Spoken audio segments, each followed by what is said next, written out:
Hello everyone, Eric Watson here, freelance writer, player of games, writer of words, recorder of videos, and a tabletop role-playing aficionado. Welcome to Patron at D&D, where platinum level patrons and I get together to play Dungeons & Dragons via Discord and Roll20. These sessions are entirely supported by patrons at patreon.com/roguewatson. Patrons also get exclusive access to private videos, custom 5e content, participate in monthly DM roundtables, and these patron D&D games.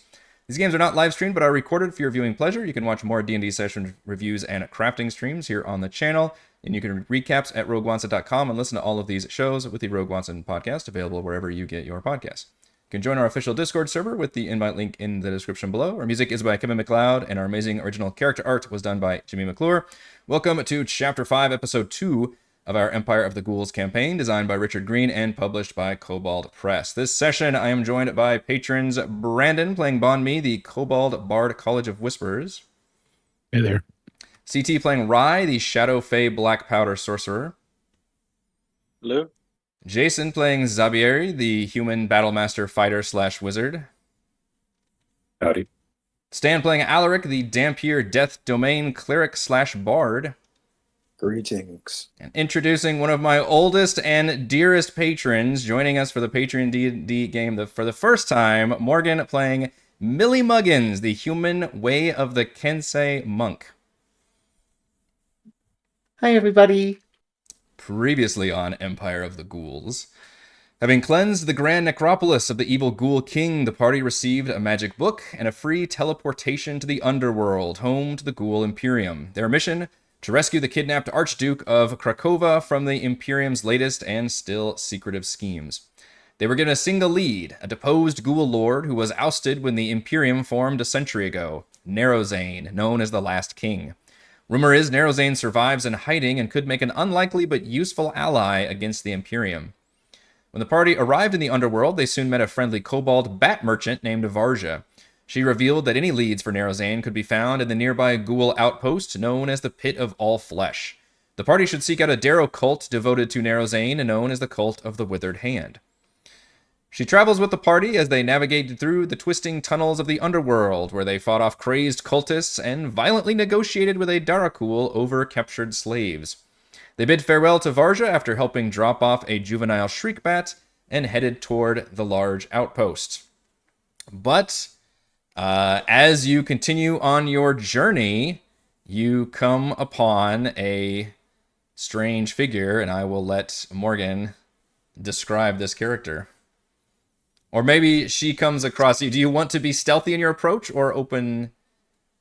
Oh, she's completely open. Okay. She has a torch lit and everything, and you see this little old woman with a little walking stick, just walking down the corridor with a torch in the other hand. And she just walks slowly towards all of you and says, "Oh, more of these undead creatures, I see. Well, if you're going to fight me, come at me right now." And she just holds out a hand and she goes like this. So as a brief reminder to everyone, due to a magic book that you all acquired like 2 sessions ago, you have the ability to, through a ritual spell, appear magically as Darakul versions of yourselves, which have allowed you to, I guess we haven't really gotten to a situation yet. Well, we negotiated with the other Darakul for the slaves for sure. And this is how anybody would normally see you. It's how the Kobold Bat Merchant had also seen you all as. So continue. What are you doing out here? Down here. I'm not used to your type being so inquisitive, but if you must ask, I'm looking for my friends. They were taken by your kind and brought down here for some reason. Oh, cool. Okay. That's helpful.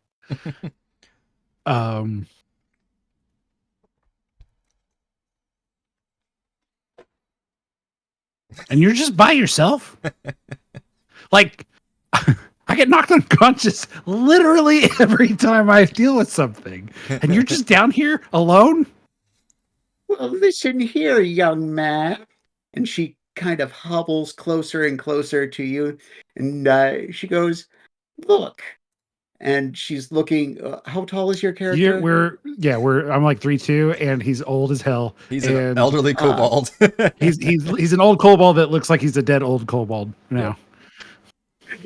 She looks down at you because she's about 4'11" or so, Yeah. and she goes, "You don't smell like the undead, though.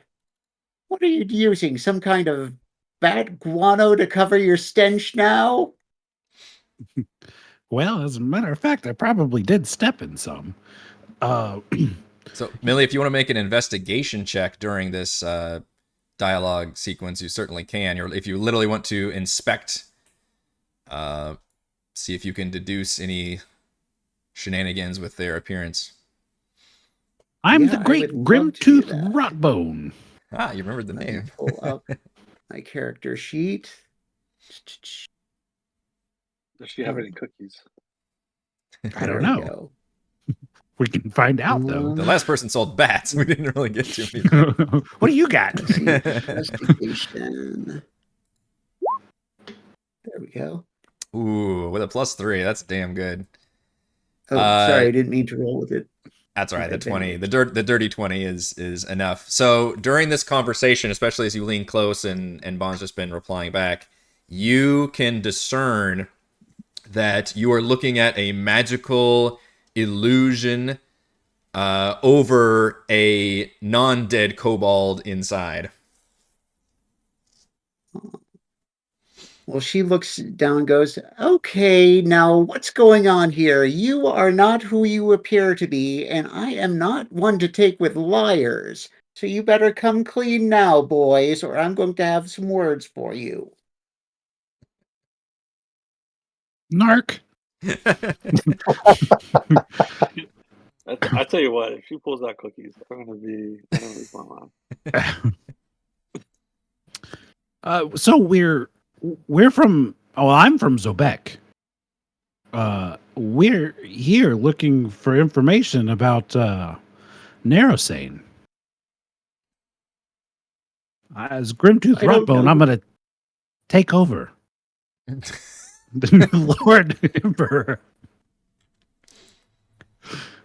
Well, I don't care about any emperors or whoever it was that you were talking to. I just want my friends back. We're a traveling group known as the Amazing Misfits. We travel around and we put on shows for folks. We like it. We don't like any rules or governments or anything like that messing up things. Are any of those yours? And he points back to the humans chained They up. have. Are they literally still There's 8 of them. Now, I did mention before when you freed them. Cough. Sorry, they appeared to be drugged. So they were Dead mind powder, Dead right? mind powder, yeah, which is something the ghouls use as a drug on captives, prisoners, slaves, work labor, whatever, and it literally just makes people very docile. It's like just Vicodin or something, morphine. And that's kind of what they're just kind of all glassy-eyed and staring forward. And there's about, what, like 8 of them or something, I think, that you purchased? Yes. Well, yeah. There was 8. There was 2 Darrow that we let go.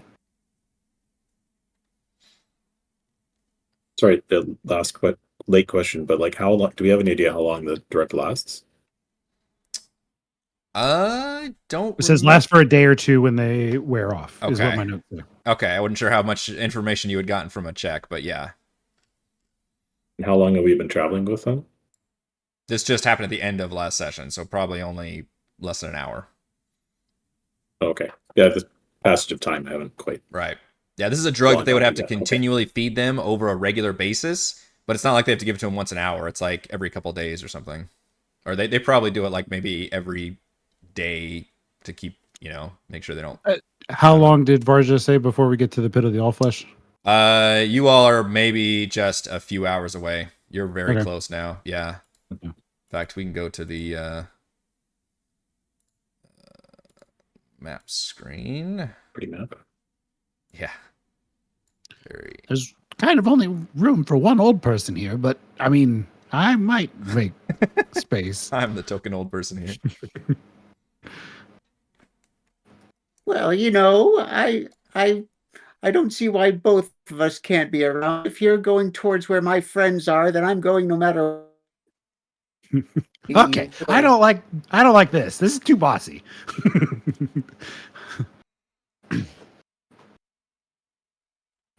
Sorry, am I the only one who doesn't see Well, anything on the looking map? for my friend, dear. And he turns over towards Rye and looks up at him and says, "Look, you look like you have a good brain on your shoulders, boy. Now tell me, have you seen any of my friends?" I don't think so. But there's a lot of people where we're going. Tell her you know more if she's got Well, cookies. Really want the cookies, damn it. Yeah, you remind me of my grandmother. oh, well, thank you, dear. You're very sweet. I'm sure she was a very wonderful woman. She always had cookies, so it was fantastic. Did your grandmother always try and fight every single person she met as well? No, but you know what? I can tell. I can see her like whipping cookies at people, stepping out of line. Razor thin Uh, cut flesh. To further instigate, Alaric will use prestidigitation to make it smell like the hallway smell like cookies, freshly baked cookies. There, go that way, right? Cookies. Yeah, Millie, last you heard, you had tracked your companions, for maybe they were captured probably on the surface during a raid or something, and you'd been following all the way into the underworld, and then you have it on good authority that they've been taken to this outpost as well.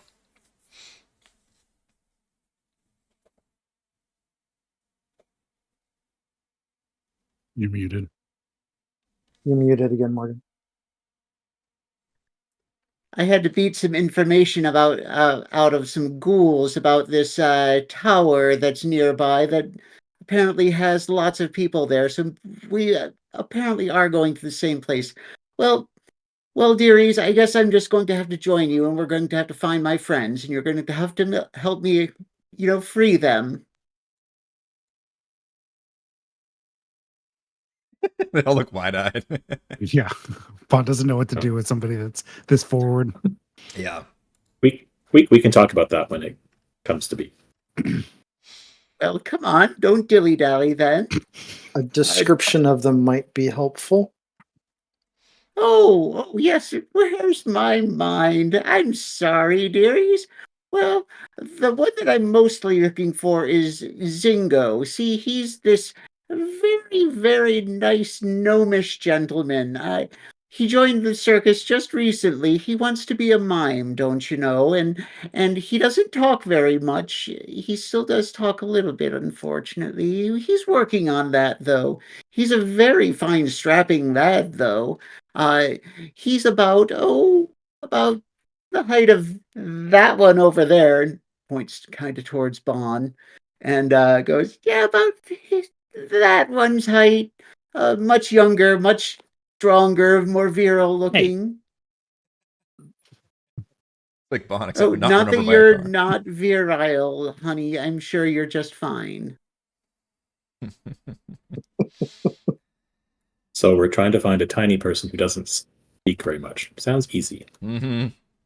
Needle and haystack. He does have lots of makeup on. It's black and white makeup covering his entire face. And he always looks like he's inside some kind of invisible box or something. This give me a great idea for a D&D NPC who's literally like a permanent wall of force as a mime surrounded by. Cheat code mime. Mm-hmm. The DM needs to know, since all of you, except for Millie, are affected by Anuk Akma's Book of the Hungering Dead and appear as Darakul, Millie is currently not. Millie, I think you have Oh, a wait, choice. Sten? Sorry. You have a choice. Do you want to look like one of us, or do you want to join the line? Well, none of you are very much of a looker, it looks like. I usually like, living type people, but I think that I'll look dead when I'm in the ground. Thank you very much. I'll just stay like I am now, my beautiful self. Zaberi, bring the shackles. Oh, I brought my own, dearie. I keep them around. And she reaches into this giant purse that she has at her side. Oh, perfect. And she pulls out a That's where the set of cookies are, right? manacles. You see I her, she really rummages don't out. want to know what she does with those. Grandma carries some cups with her. She pulls out a couple vials of acid as she's going through her purse. She has some alchemist fire. You see all these weapons that she's pulling out, and then finally she pulls out the manacles. She goes, "Oh, I'd like to keep these around when Zingo and I are having our moments." La, la, la, la, la, la, la, la. Bahn walks away. No king shaming here. All right, so Millie's got the cuffs on. You've got a fairly docile group of humanoids behind you, and then the rest of you still look as Darakul. Alaric will take her torch and hand her a gem of brightness and just say, "Lulz, here," and put out the fire. And so you now have a permanent, until told otherwise, light source. Thank you so It's a much, little- kiddo. You're such a it's a nice little boy, safer. aren't you? Alaric's the scariest motherfucker you've seen. Alaric just looks confused. I haven't. She goes up and she gives him a big old pinch on his cheek. And when you do that, you feel like fangs underneath there that are hidden. And he goes, "I haven't been called kind since catching at the refugee camp." And he just kind of walks Sorry, off honey. a little bit and just really confused 1,000-yard stare. She turns to Rye again and says, "Is he going to be okay? Does he need a hug, you think?" What's the opposite of a hug?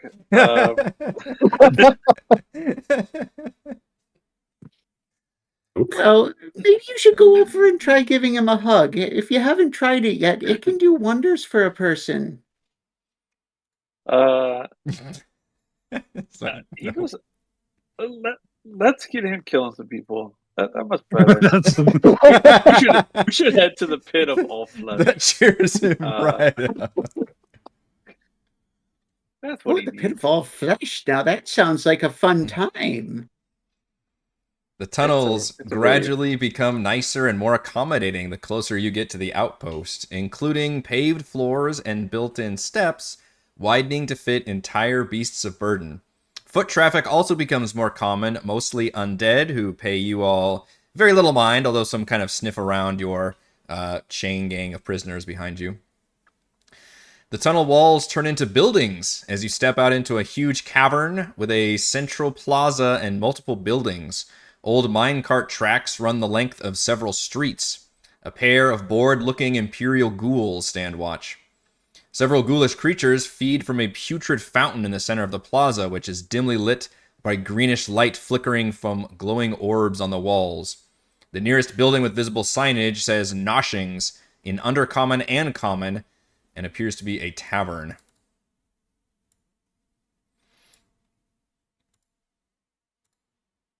That's what we're coming up to. Yeah, I'm switching over to a cool map momentarily. Let's see. But we don't see a pit full of flesh. Not at the moment. You see a bunch of buildings first. Is the... I'm trying to find that door. There it is. Looking right at it. Okay, you all get to go to this map. You are here. Some of you can see, some of you can't. Millie, if you want to activate that Gem of Brightness, let me know. Otherwise, what you can see is just these, and remember, most creatures in the underworld can see in the dark, so you're not going to find regular lighting accommodations too often, but this place actually does have some light in the form of what look like these like magical glowing orbs that cast off this dim light, but it's not like strategically placed where it lights up everything. It's just kind of a few places here and there. So we can kind of see where we're going if we can't see in the dark? Because I can't see in the dark at all. Right, kind of, yeah. So if you look around the map, which, yeah, so hopefully you guys know where you are right now. But if you look around the map, you might be able to see a few areas that are basically glowing and lit up right now. Again, if somebody wants to light something up, let me know. But do know that it would be a little suspicious for Taracool such as yourselves to require light. I did give the gem to Millie lit. Okay. So the slaves can see. Okay. She's the head of the conga line. That might not be as suspicious. Did you want to light that up, Millie? It's up to you. Yeah, it sounds like a good plan. Okay. How much light does that give off, by the way? 30-30. Wow.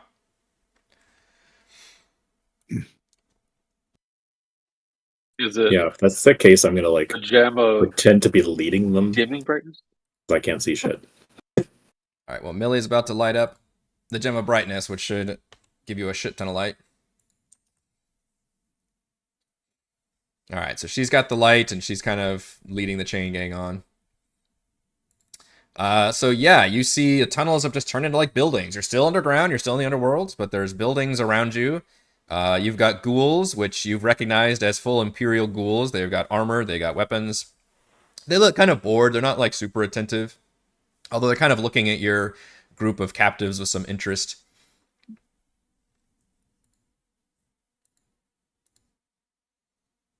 Where would we normally be taking these captives if we were ghouls? Like if someone asks, what are we doing with them? I don't think any of us know. We're winging this one. If any of So you the want to pits of give all me flesh. a history or religion check, but I will require disadvantage unless your character is particularly knowledgeable about the underworld and or the Ghoul Imperium. History, so I'm gonna roll it. How would you rule Alaric on Probably still disadvantage because you knew a lot about the Krakovar stuff, but not so much It's not bad. the underworld. that? That was a History or 16. religion?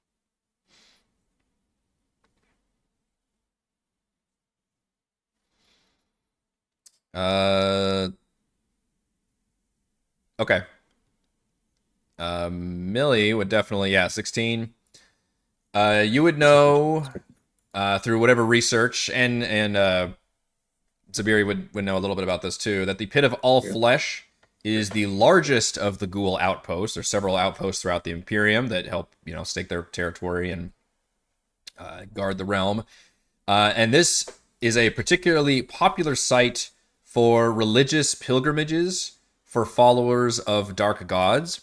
Specifically, for this shrine, or for this outpost, features a shrine to Vertizane, the hunger god, which is one that you all have heard of and tussled with followers of several times.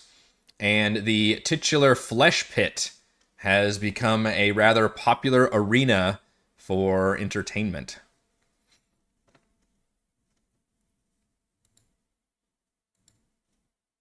So Millie's going to turn and say, I hear the flesh pit is quite the place for some games. One of my exes used to come down this way once in a while, and he used to say that it's some of the best fighting in all of the world.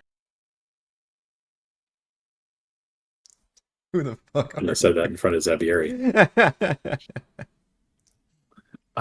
you? She's like, I think we were heading to the Cult of the Withered Hand, right? That's who we're looking for. Maybe we can trade the slaves there for information. We just need to find out where that is. But I'm not against, taking these to the Pit of the All Flesh first, maybe trying to sell them. I mean, free them. Before we do that, guys, I gotta check out this Noshing's place. I gotta. Go ahead. It sounds really gross. It does look like these two ghouls are expecting... They're not, like, approaching you, but they're standing like they're expecting you to approach them expectantly, basically. Expecting you expectantly.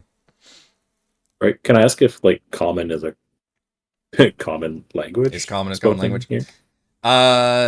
They do all speak common down here. You would imagine Darakul would probably talk, Darakul to each other, but the second most common may be undercommon, which is spoken by all the various underworld races and denizens, and then common would probably be the third most. So it might be unusual. I'm just wondering if we give up our game if we speak common to anyone. Alaric will approach one of them and Darakul Say Darakul. Say that Rotbone has brought some slaves in. Is there anything new? One of them scowls and says, "Who?" Kind of just toss my head over towards Bahn. Rotbone. Lord Rotbone? Lord Grimtooth Rotbone? They glance at each other, and one of them says, "Need your traveling papers." No, you don't. It's not the papers you're looking for. That's gonna everybody pats their pockets. Yeah. They're my other pants. We got into a tussle down. We got in a tussle down by the falls. Ran into some crazy Darrow and stuff. It's pretty messy fight.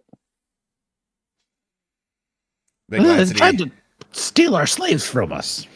They glance at each other and says, "No papers. Gonna cost you, and you gotta get new papers." One of them kind of... They look at each other again, and then one of them kind of smirks and says, "Penalty of..." He kind of looks around and looks back at your slave chain and says, 20 gold from each of you." Just talking to him, I'm going to use predatory charm on him. Okay. And try to persuade him that these are not the papers that you are looking for. Yeah. Advantage on charisma checks made against the target. When the effect ends, the target feels repulsed by you and becomes hostile toward you until the next dawn. Are you sure about this? Works for an hour. It does work for an hour. So we have 1 hour to leave town. We've got 1 hour until one guy doesn't like me. A hostile creature won't necessarily attack outright, but won't deal with you in any way and might actively try to hinder you. Mm-hmm. Okay. What are you rolling insight for, Bahn? See if he's fibbing, because it feels like he's fibbing. Okay. We're in speaking in Darakul, so. Oh, I wouldn't understand then. Yeah, no, good catch. Body language. Seeing if he's fibbing from body. No, it's fine. Yeah. If you want to whisper, Alaric is to Bahn and about what's going on. Oh yeah, I would love to keep Bahn in the loop on this. Yeah, and Bahn, I would probably make you roll a disadvantage then because it's not a language you understand. Make you roll 2 plus 9s. Look at that. Let's see.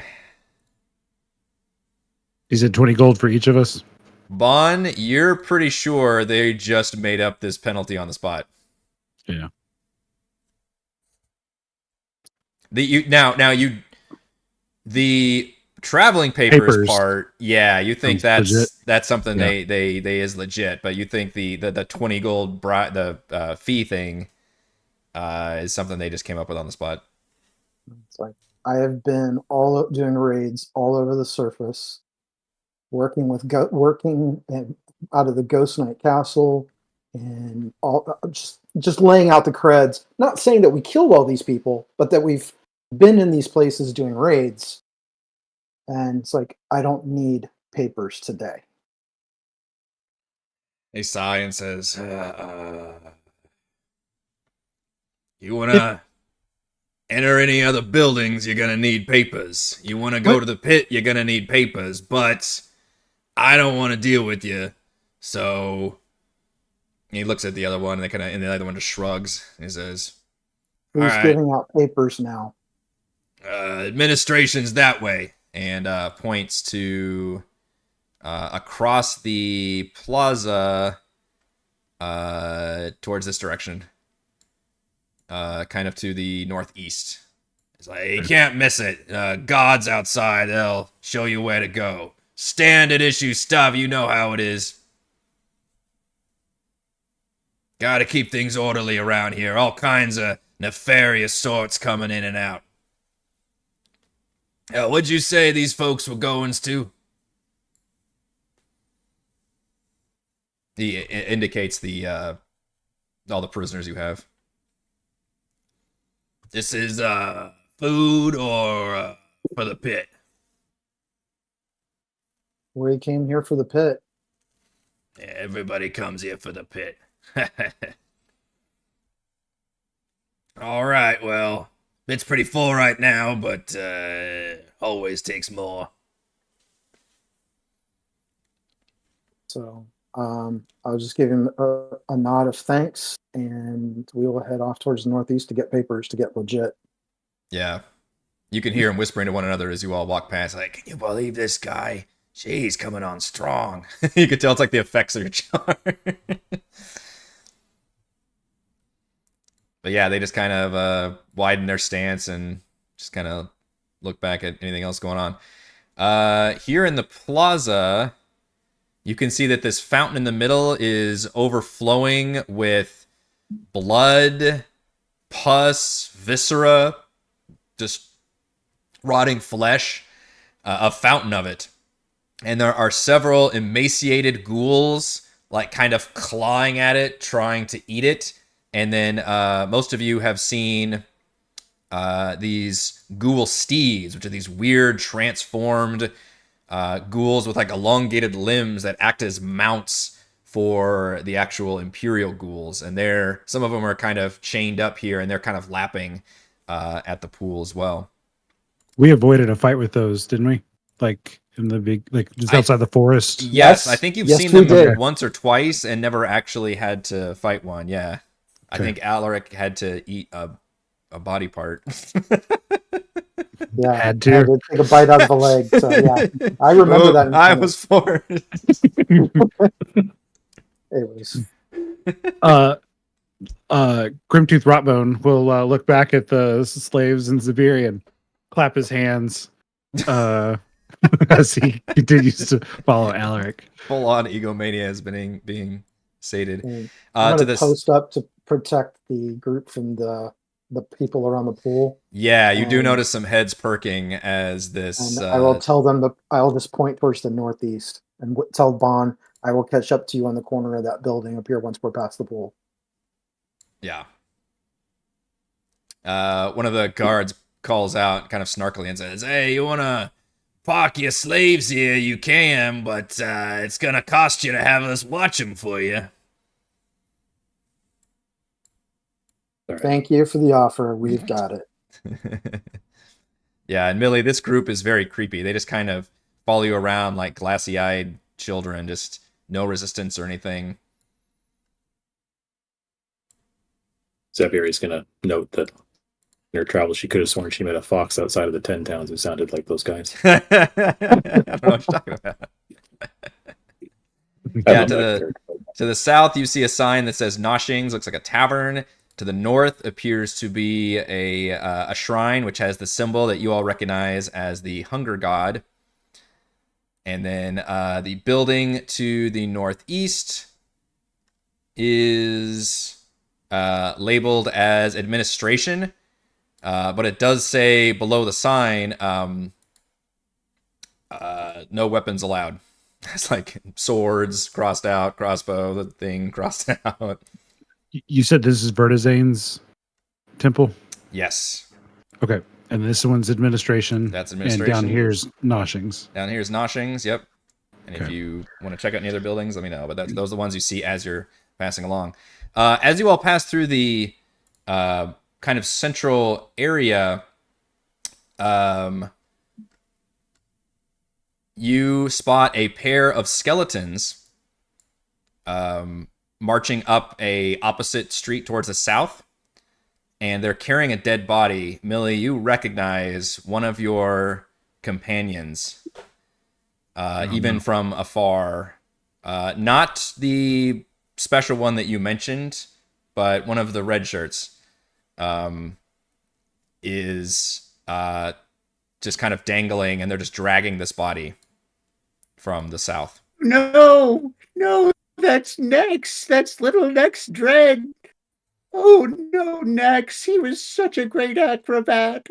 And she's like really upset at this point, and she's starting to walk a little bit towards them. You said they were to the south. She's Yep, veering off. Yeah, this group right here is kind of rounded the corner. Alaric, Heads are definitely starting to perk, but I assume Alaric won't let her pass. Okay, I assume you're speaking in common, so, but you can see, like, especially the ghouls in the middle are just kind of like raising their head and looking and seeing like what you're, as if like a dog would like cock its head or something. Alaric won't let her pass. As Graben's like, you don't want to do this. You don't want to risk the lives of Fudge, everyone I don't want to do this. We are in the middle of an enemy outpost. I'm good. I don't want to fight all of them. Okay, fine. We won't fight them now, but I'm gonna take little Nex's retribution out of these folk here when I get a chance. And I will gladly support you in around. that. When the time comes, thank you I will very gladly much. support you. And he looks at Bahn. I may need that eventually. Bahn is just standing there with his hands on his hips. Why are the slaves not right behind him?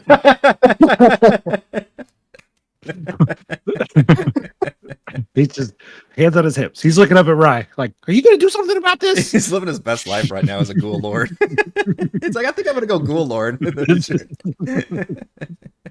Like a leveling ghoul lord. Yeah. You make it about halfway. You kind of stop, and everybody's kind of watching what's happening just out of just kind of curiosity. But as you watch, which all of you can see this, the skeletons go in front of the tavern, and then they walk into the tavern carrying the body. No. Millie is completely just barely containing her anger at this point. She wants to rip people's heads off right now. And Alex is just whispering on the ears, not the time. We will do this, but not until we get the information we need. Then we can take this place down. I will help you. Okay, fine. I will go by your plan, but if it doesn't go well, there's not going to be anything around here if I have my way. I fully agree with you. One of the ghouls kind of call. You can tell they don't have anything to do over here. There's nobody behind you, and they just call out. It's like, "Hey, you got any problems over there? You need some more powder? We sell some. Seem like they're getting pretty uppity, the slaves." No good, honey. We're fine, honey. You just go deal with your things. We're fine. Everything's fine here. How's you? A small reactor leak. I'll see if I can get the conga line to come back up, line up behind Bahn. So Bahn's focus at this point is like, let's get the heat off our backs with bureaucracy. He's used to bureaucracy. He's used to it. This is Bahn's like favorite thing ever. He's a megalomaniac lord and a bureaucracy. But yeah, so like that's where his mind's at. Like he remembers you saying you wanted to go check out Noshing's. The fact that it's now complicated with Millie's group being dragged into there, as he can only assume food, is now even more complicated, but he's like he's willing to split from the party to do the bureaucracy side of it and fill out the forms that need to be filled out.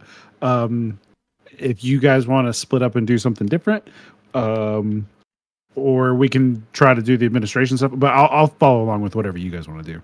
That's just where Bahn's mindset is to get the papers first. Alec agrees we need to get the passes, but if you need a translator, I'm your guy, unfortunately. He'll look up at Zaberi and Rye and just say to Rye, because he can't look Zaberi straight in the face, and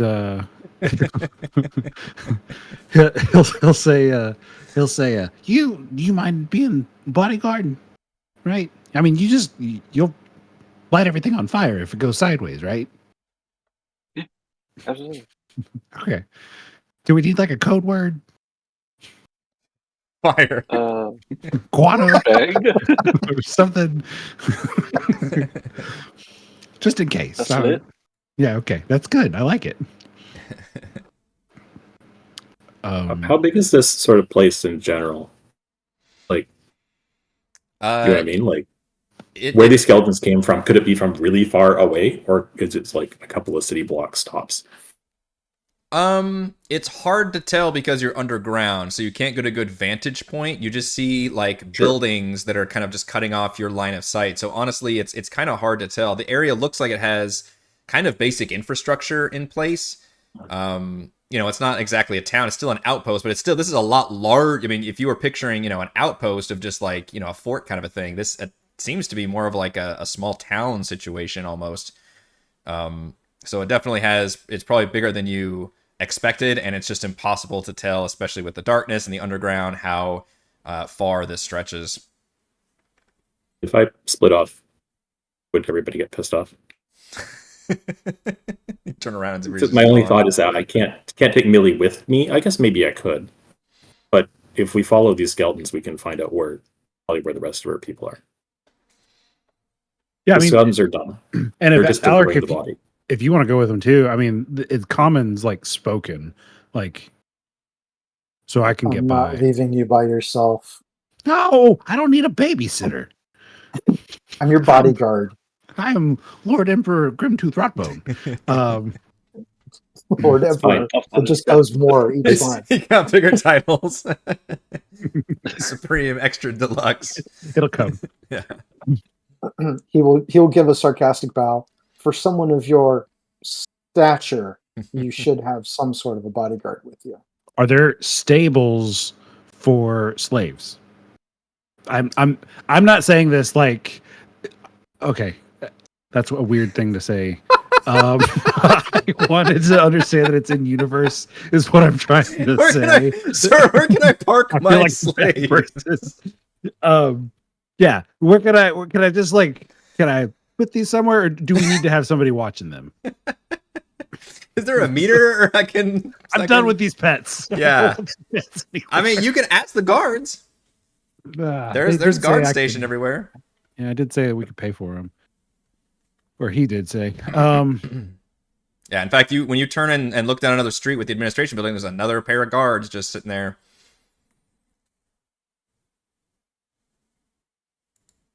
Do they probably take gold get the here? persuaded guard to watch them?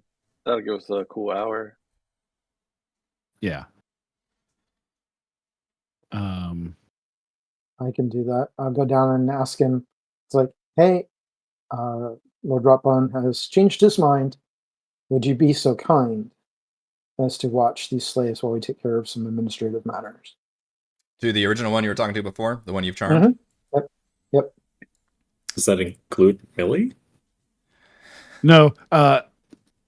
No. My thought was Just that you take Millie as like you're, I don't know, pushing her around or whatever. Oh, I need her to like identify people anyway. Yep. Okay, let's go. Yeah. Come on, Grandma, let's roll. And then Rye gets to pick which group he wants to get stuck with. Right. The guard agrees, but kind of grins and asks for 10 gold to watch. And he says, "No harm will come of them." 10 gold, I'll take it. Yeah, I'll pay 5 I gold. got it.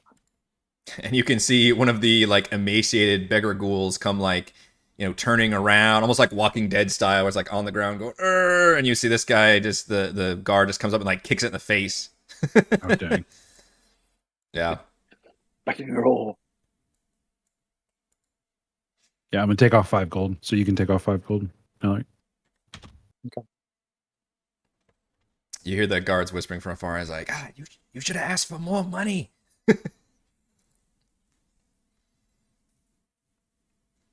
All right, so we've got Millie and Zaberi are splitting off, we think, to the tavern.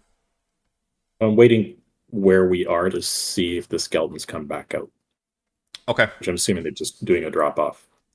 And if they don't come back out after like quite a while, then maybe we'll just meet up with these guys again. But if they do come out and head out somewhere, then I'd like to follow them. Okay. You can wait for a second. They haven't come out yet.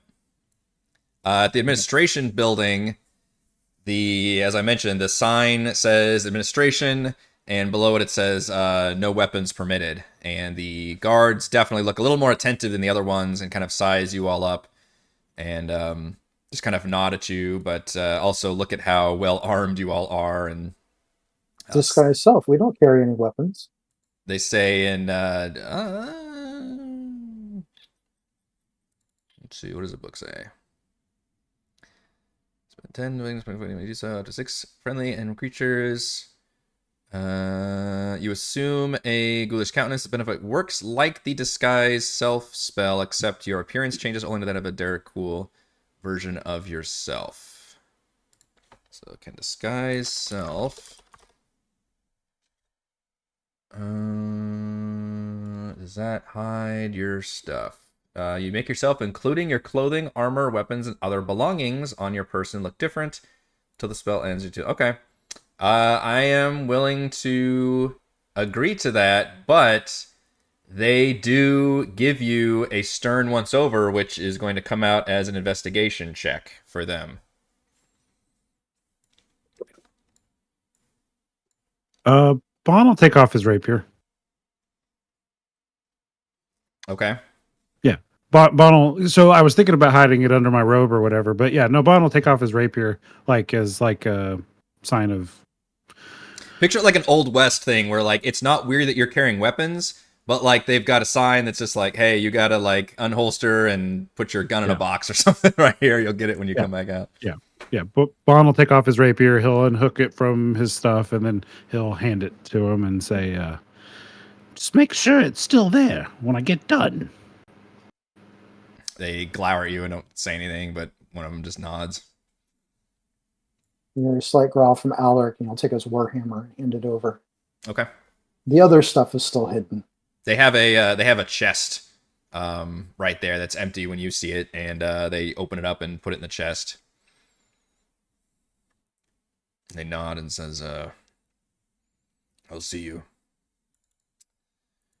For those of you watching the building, you have still not seen the skeletons come out yet. I get anxious. I'm gonna walk up to the door.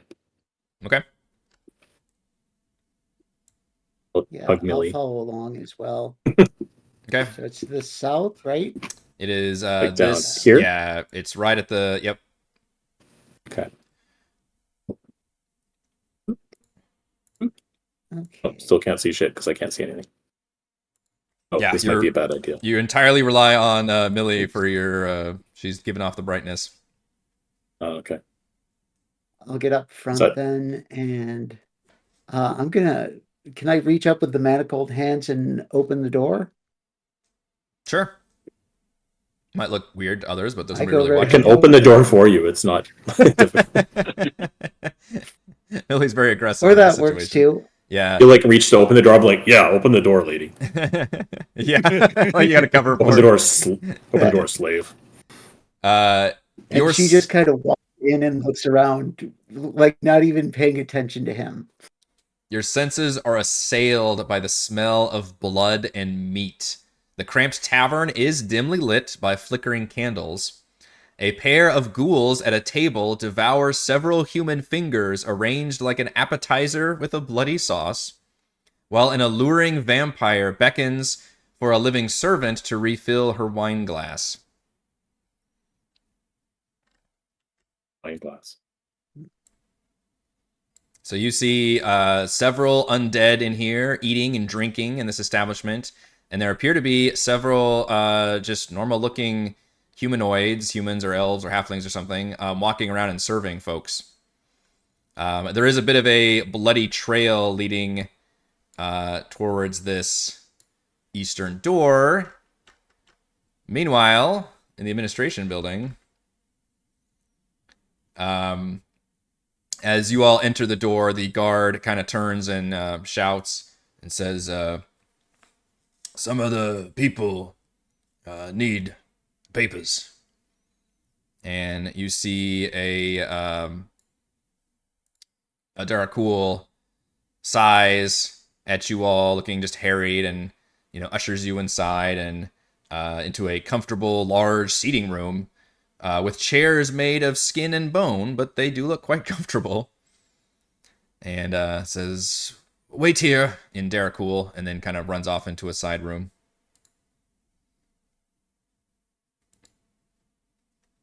Your knowledge of how bureaucracy Yes, we're supposed to wait here. You gain access to interpersonal court or government you encounter. You're flashing your court influence and knowledge base. Yeah. So it's like the afterlife in Beetlejuice. Right, yeah. Take a number. Yeah, you're just told to wait there, basically. Bureaucracy, ho! Oh, yeah, Bahn takes the seat.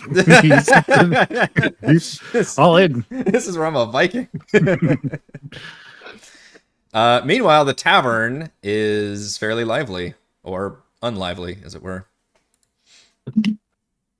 Who's this rando on the top right? Who looks like a human character? Yes, so there are a pair of human-type characters, this one and this one, man and woman, who are walking around with, and they're not shackled or anything, they're just walking around with like trays of food and drinks and serving everyone.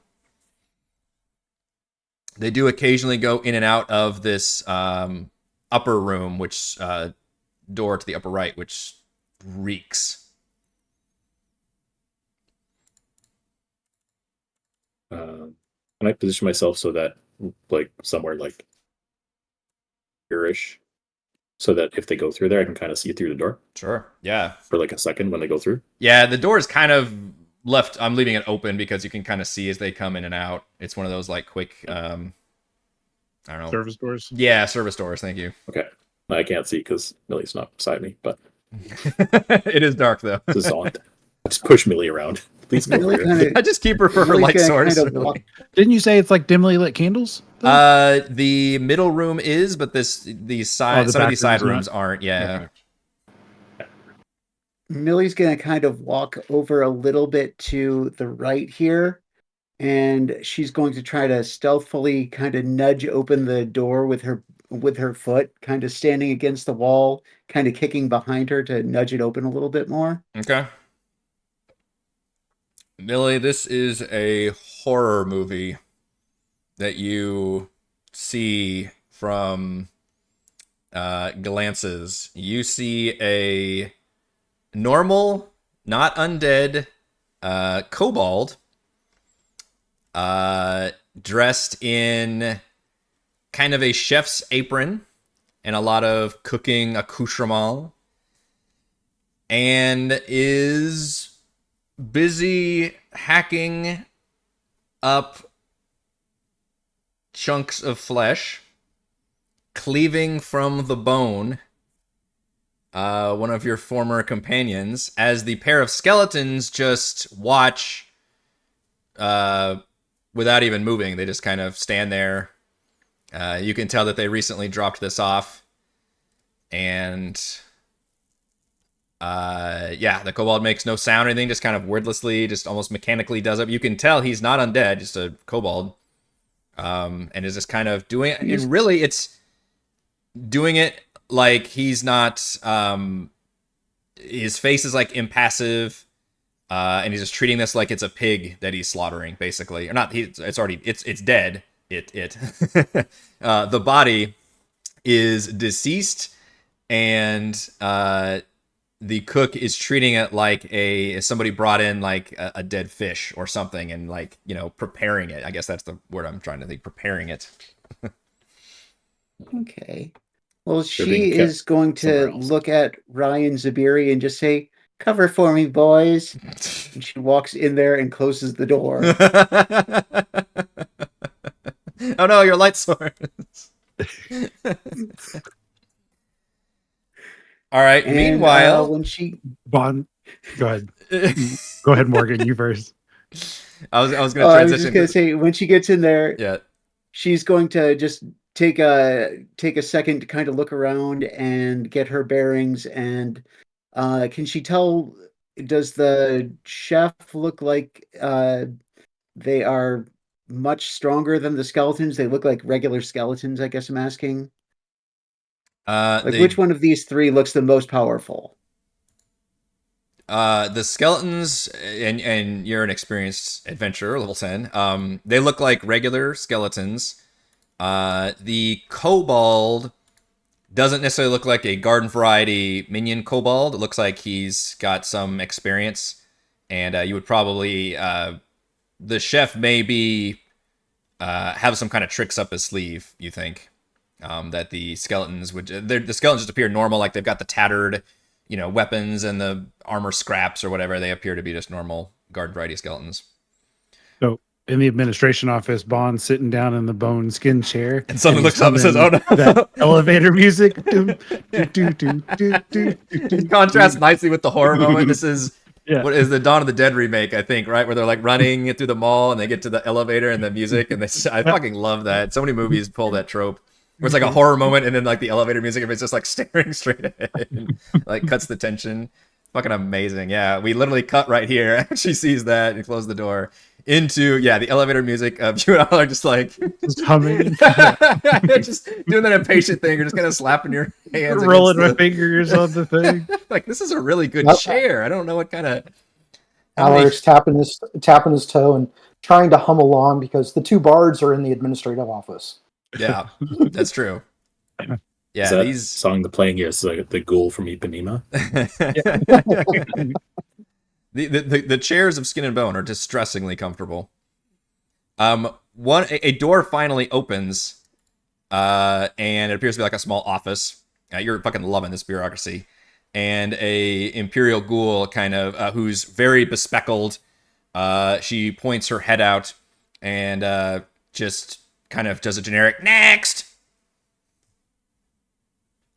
Bahn pushes his hands down and stands up and meanders over, and he goes, "I'm here for traveling papers. My comrade and I have seem to have misplaced the other ones."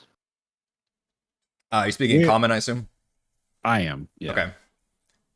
She doesn't seem to mind the common language in here. She can tell she's fluent in all the languages. And she gestures and says, "One at a time. I get you some papers." I've got a group of slaves and a couple other employees. I figured we'll just take care of all of it at once. Just pokes his head in the waves. Yeah. Roll a persuasion check, please.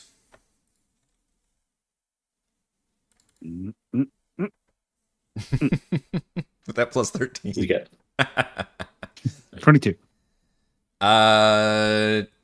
She sighs and says, "I've had a long day, sweetie, so just answer all the questions and maybe we can get through this quickly, okay?" Oh, it'll go quick for both of us. She gestures, come on. Was it the door to the south of Alaric? This one to the east right here. Yeah, I think I misunderstood. Okay. Yep. And you see a chair in here that looks decidedly less comfortable. He'll go in and he'll say, "Well, you look mighty gruesome. This is very skin peeling off and everything." All right, sit down, sweetheart. I've heard it all. Flattery won't get you nowheres. She pulls out a piece of skin parchment, kind of licks her scratchy tongue, and flips through and says, "What's your name and rank, sweetheart?" Lord Grimtooth Rotbone. Oh, I already had a naming ceremony, yes? I missed that. What? Do you say as that? A player? No, as a player, I missed that. No, there was no naming ceremony. You just came up with this name. Oh, yeah. No, I missed what she said. Oh, she said, already got your naming ceremony, sweetheart. Is that right? Yes. And when was that? Tuesday. Tuesday. Thursday.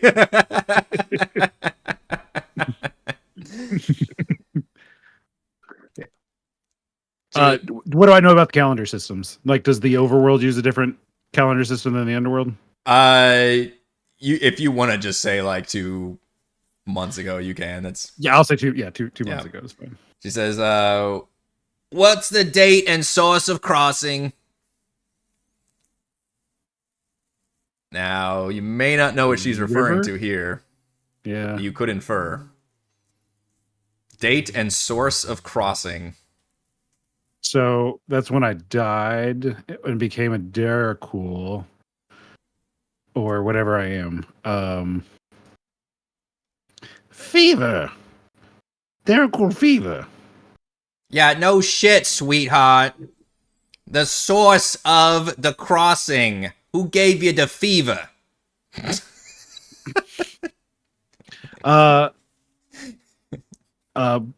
More cowbell. No, Thank you.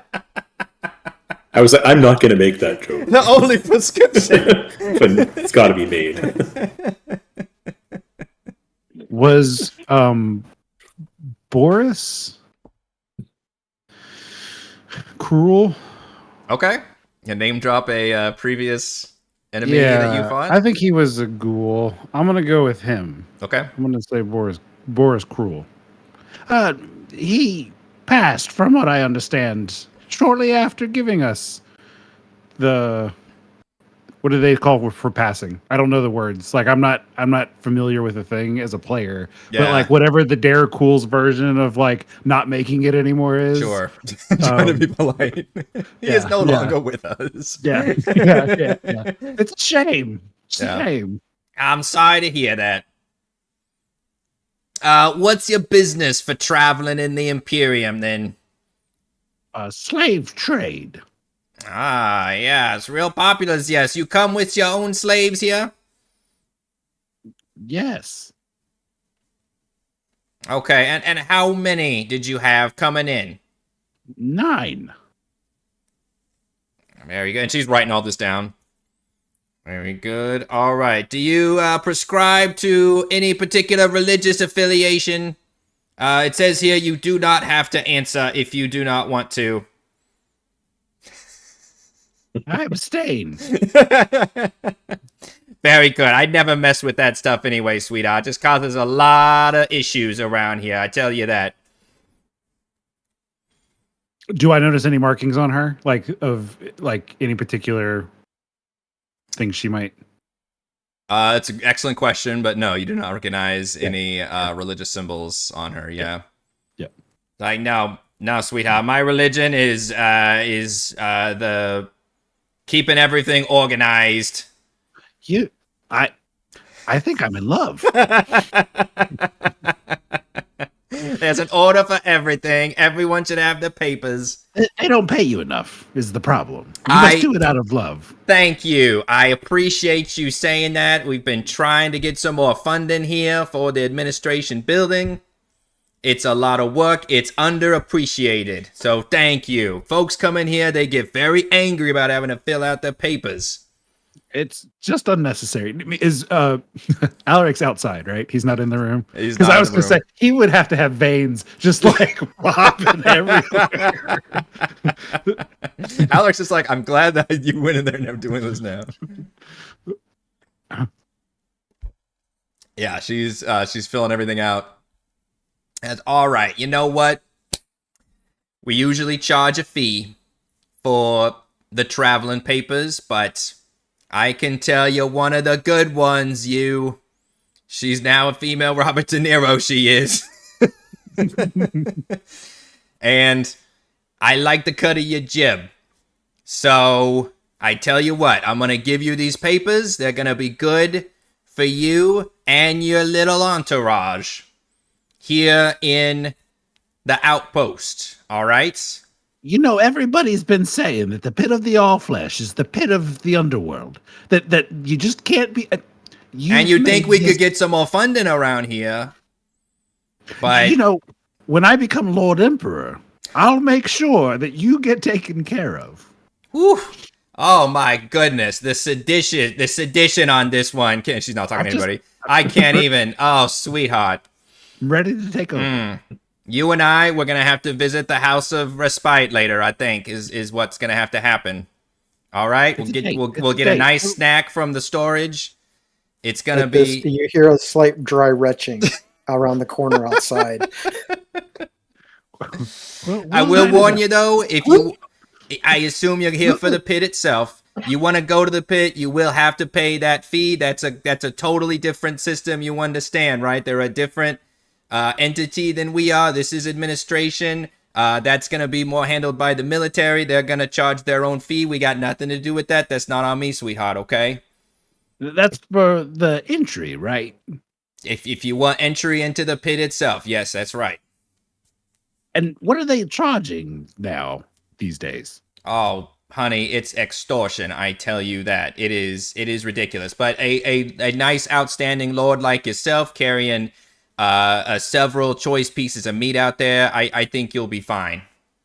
Yeah, and you're a charmer, but just to warn you, those military folks, they're not nice, right? They're not nice. They just give them an excuse and they just slap you around, and it's but they got to deal with all sorts too. They deal with the riffraffs and the ones who really throw their weight around. So I just wanted to say it's such a tight ship you run. I'm very impressed with what you do here. Thank you for making this quick and efficient. Thank you. I appreciate that. Bahn, you can have a point of inspiration. That's fun. Meanwhile, in the completely opposite end of the spectrum, Millie. Well, actually, let's go to real briefly. Rai and Zaberi, you saw Millie enter through what you presume is the kitchen. You could tell there was a blood trail leading to the kitchen. You might have even spotted in there, maybe one of the skeletons standing around. And then you saw her enter, and I believe you said, Morgan, something to the effect of, like, cover for me, I'm going in or something. Yeah, I said cover for me, boys. Okay. So, real quickly, what is your reaction? I'm a girl. That's true, yeah. That's Zaberi. I know I'm really tall and buff. She's like an Amazonian. What is your... Cover for me, folks. Folks, what is your instant reaction to this before we get back to Millie? So we've temporarily split the with Mitchie just turning to Ryan and rolling her eyes. And like slightly grasping her glaive because she's like, oh god, here we go. Yeah. And you can't see, right? So the room goes fairly dark for you, or you can. That's a very good point. Yep. It's I changed the lighting so anybody watching this video after the fact can see what Jason can see. But I would say it's tasteful, like if you're going into a dark, romantic like dining area. You like little flickering candles. If it's like a backyard like deal, you could see like little bits of table maybe lit up and whatnot, but that's basically it. Yeah, there's not much lighting. It's like little bits and pieces. Then I think Rai kind of makes his way over to the door. I would assume Z would get right in front of the door. Okay. And just kind of like hold that position towards the crowd, just to make sure that like we're not drawing any extra attention. Sure, just trying to like nonchalantly. Yeah. So I mentioned the crowd in this. It looks like the tavern continues to the south, and you can kind of see like a larger dining area down there. This is more of like maybe the tavern area with smaller tables. The main patrons in here were a pair of ghouls eating a very classy looking human finger appetizer, and what appears to be a vampire woman kind of drinking a red wine, kind of alone at a table. And then there's the two human servants just kind of going around serving them is what's in your immediate room. I'm going to message, like capital M message, like finger point. Yeah. In Millie's direction. I'm like, whatever you're going to do in there, do it quickly and do it quietly, please, so we don't have to engage the entire place. I suspect that those skeletons work for this place. So there's probably storage or something around back where they came from. Can I respond over that You message spell? You cannot. No. Well, okay. I thought you could. Somebody corrected me. Oh, wait. I think we literally got this wrong during our DM roundtable. Yeah, somebody did correct and said that. Refus taught me that I didn't read enough. You can whisper back, right? Yeah. The target and only the target hears the message and can reply in a whisper that only you can hear. So I guess it's a weird magical. Okay. Yeah. Which one is the UB40? Is it this one or is it this one? Which one? Red wine. Is it the one that looks like a vampire is this one, yeah. Red wine. Yeah, I was like, did you say UB40? Totally. So that took me a long time to. I'm sorry. All right. I got which one, and then Yeah, I'll just respond with a whisper. Don't worry, I'll say, don't worry, I'll keep it quiet. I always do. And she is just going to look over at the kobold and say, so where do you keep the extra food around here? The kobold startles and says, hey, what are you doing in here? I'm trying to find out information from you, lad here. I think lad or lady. Which one are you? It looks like a male kobold, and he says, my name is shit. What is his name? He does have a name. Name is Kalo. Dusk Scale, Chef Dusk Scale. This is my kitchen. Well, it's a very nice kitchen you have here, Mr. Dusk Scale. I'm very happy to finally meet you. I've heard very good things about you, boy. He looks very startled. He says, really? Well, yes, everyone's talking about the great chef here at the... what's this place called again? The Noshery? The tavern itself is called Noshings. Yeah. Everyone's talking about the great chef of Noshings, and I just had to come into the kitchen to meet you, boy. You are... He kind of whispers, you're not one of them, though, are you? He puts down his cleaver. It depends on what you mean by... Yeah, it depends on what you mean by one of them. Are you with the people that run this establishment, if you catch my drift? He keeps glancing at the skeletons uncertainly. Says, Oh, I'll take care of those, boy, don't worry. And she's gonna go up and just punch both of them. Both of the skeletons. Okay, I will give you a surprise round here. Go ahead and see what you can do in a single turn. Okay. I think she looks at the two skeletons and cuts to outside us standing here, and you just hear in the background. Yeah, I do picture that too. Yeah, the camera cuts away outside, and you might hear a single thunk. But let's see. Let's see what the dice say. Oh yeah. So let's see. I do have multi-attack too, so I'm going to do one on the Monk, first. you are the most multi-attacking, I think. Let's see. Does that hit the first one? 15 does hit a skeleton. Okay. Yeah. That should be minimum damage on that. But skeletons don't like bludgeoning damage. Weirdly, one of the few creatures with a vulnerability. So that does. Just to add, you're still in manacles. So are you doing like kicking here? Is that what's happening? Oh, That's you could be. yeah, like or are they like those headbutts and stuff? Or are they tricked like manacles that are designed to like break away? Yeah. Oh yeah. He just like drops the manacles like instantly and just like hauls off and punches the first one. Yeah. That does a lot of damage. Skeleton is still standing, but you notice that your bludgeoning power does extra damage to the fleshless skeleton. Got it. Well, then I'm going to take another punch at the same skeleton. Does the 13 hit? Why do you have disadvantage, though? Oh, I still have disadvantage toggle on, that's why. Okay. There, that should have been normal. Yeah. So just use the first one. Yeah, 20 hits, yeah. The 20 hit? Yeah. A 13 would hit a skeleton anyway, but yeah. And... Okay, with that, you explode one of the skeletons, although you can do it, obviously, quietly if you want to just... I don't know how you take that. As quietly as I can. A person would like wrap your, around their mouth and put them down, but a skeleton... just make sure they're not collapsing, I guess. Yeah, and then with that, I'm going to also use my Flurry of Blows, which, boom. So I get to make 2 more unarmed strikes against the other one.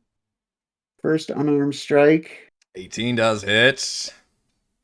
Almost 7. 7 times 2 is 14, which is enough to take out that skeleton in a single blow.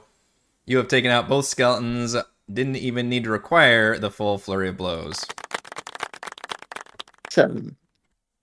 And I'll just turn to him and go, yeah. now that we can talk alone, I'm going to invite my friends in here if you don't mind. His eyes go absolutely wide. Opens the door and points out to everyone, go, come on in here, quick.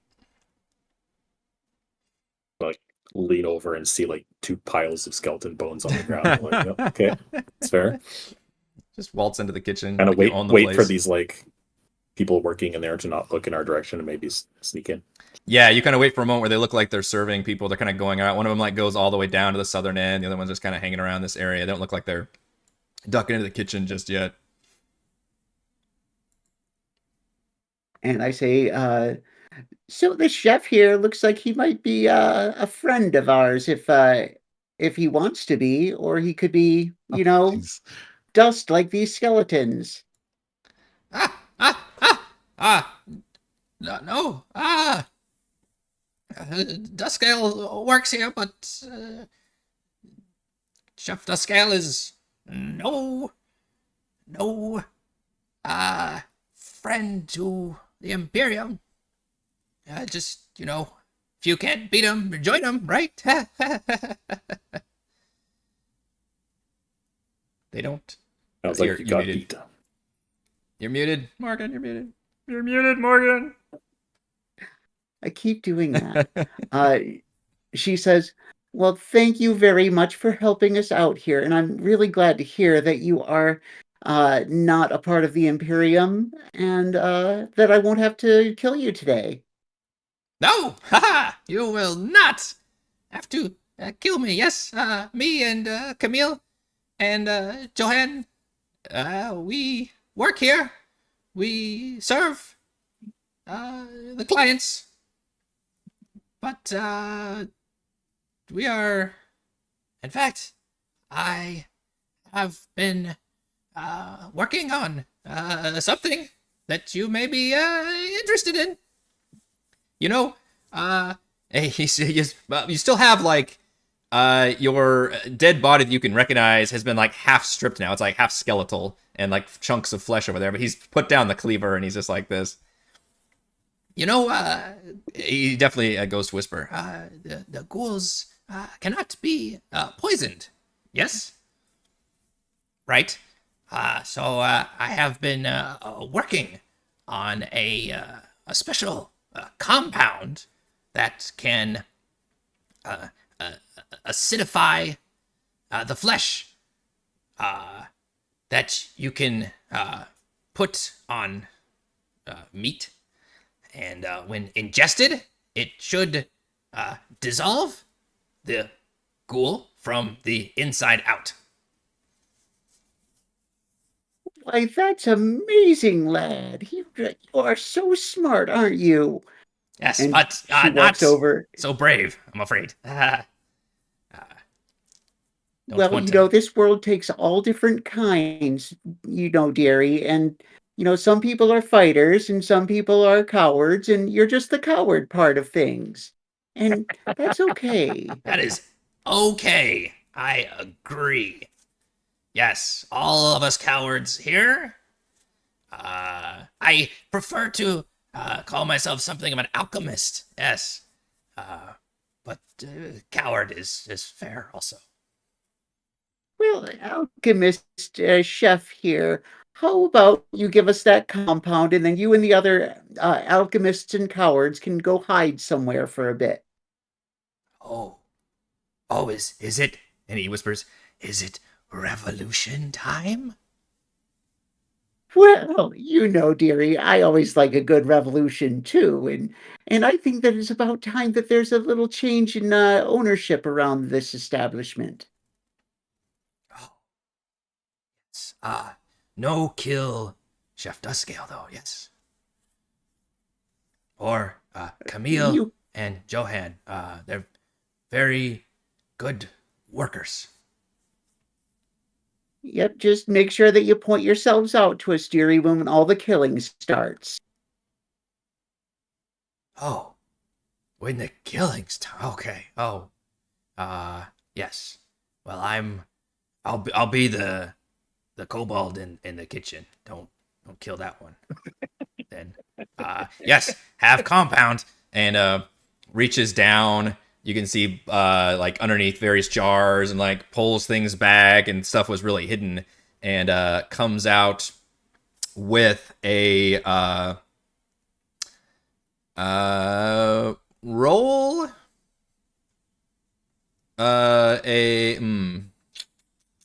roll 2d4. 2d4, you got it. Let's see. Okay, he pulls out 3 vials of what he calls I've been trying to come up with a name, maybe Kalo's Disinfectant or the Dusk Scales Special. But then I realized that might come back to me. I might get blamed if it goes badly. So maybe it shouldn't come back to me. Oh, I have a great name. How about we call it Rotbone's Revenge? That is awesome. I like it. Yes. and you acquire 3 vials of Rotbone's Revenge, which I actually have to look up Midnight Tears. Oh, dang. Yeah. Let's see. Midnight Tears ingest. It's a slightly modified version of that. So give me a second to... What's it called? A vial of rot bones. This is that part in a video game where you can, like, name something. And... Let's see. Vial experiment looks like ingested poison. Midnight Tears, except it deals acid damage instead of poison damage. So we'll do acid... and it works only against undead. So we'll do undead.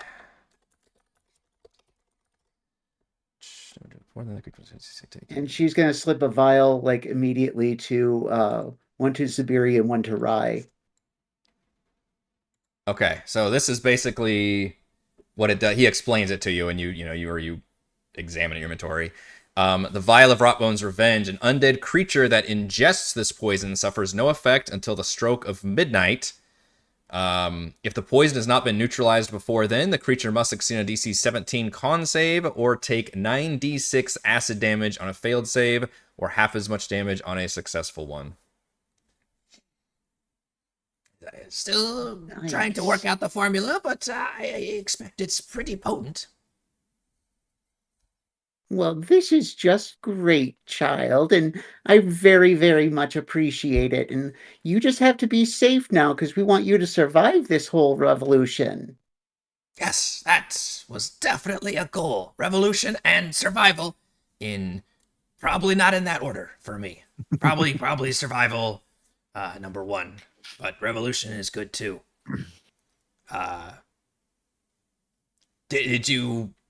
Did you need anything else? I assume you're not here for the... Well, where do they keep this is my friend over here, and she points down to the dead guy on the table and says, "Now I know this fellow here. I had nothing to do with that. I swear, I just carve. I just carve them We've up. all had to take jobs that we don't like before, boy, and we've all had to do those kind of jobs. And don't worry about it. You don't have to tell anyone what you did here. You can live a brand new life when you leave. But do you know where all the rest of his crew might be?" Oh, well, I mean, I didn't know him personally, but the Harun's skeletons, they typically drag bodies back from the pit, and like this one would be used for meat. Not for me. I got some regular. It's not good, but we get some people food too. I can't grow a whole lot. It's mostly mushrooms, I'll be honest. Maybe occasional like beetle leg or something. No, I'm going to switch my accents up. Too many characters. But and then they would go to Harun's laboratory with the bones, and then become a skeleton. The Imperium, they do not waste. All right, they do not waste. I'll give them. No, I won't give them that. No, fuck those guys. I'm on the fuck those guys. That's my position, right? I'm not. I didn't know. Did you want to take olive? I kind of wrapped some up already, so I don't know if you. I can get you a bag. I think that it's probably best we just keep him here. Okay, she just walks over and does a quick little prayer over him and cuts off a little corner of the garment that he's wearing. And she puts a little piece of his garment into her bag. CT was waiting for the end of that sentence. Cuts off a little slice for yourself. I'll remember him this way. His whole head like turned. It's like, well, when in Rome. I've been eyeing those fingers this whole time. I'm glad you broke the ice. So funny. I'm just glad she said garment. I'm just saying, it was like as soon as she said that, like your whole body relaxed. Yeah. What was that? One cannibal in the party is enough. Mm-hmm. Oh God! Thank God Alaric's not in here. Yeah, and he's like, yeah, that's fine. Be careful. There's a lot of Darakul and Imperium folks here. This is a pretty big outpost. I don't have a whole lot of these vials left. I mean, you're strong. I just saw you take out the skeletons, but just be careful out there. Not that you handle yourself and everything. Well, you don't get to be 78 years old, boy, unless you learn how to be careful. Yeah. I guess so. She goes, well, thank you very much, and just lay low when you hear all of the danger happening, and we'll come and see you afterwards, and we'll catch up on all the things that happened in between. Right when you say that, you see one of the server, just a regular human woman, comes walking in, and it immediately looks like she's about to scream. Do any of you react? Yeah, I can reach over and put my hand over her face, okay, over her mouth, and be like, nope, and then just like grab her shoulder and like turn her around and push her back out the door.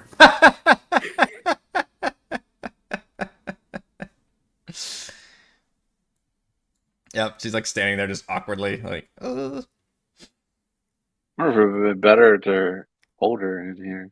It's probably. Maybe, but it's not as dramatic. She runs towards a side room.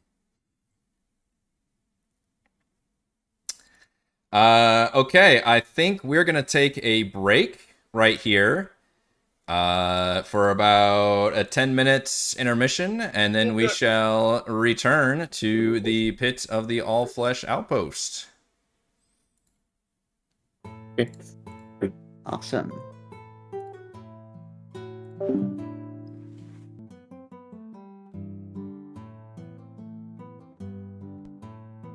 All right, I believe we are returning from our break here.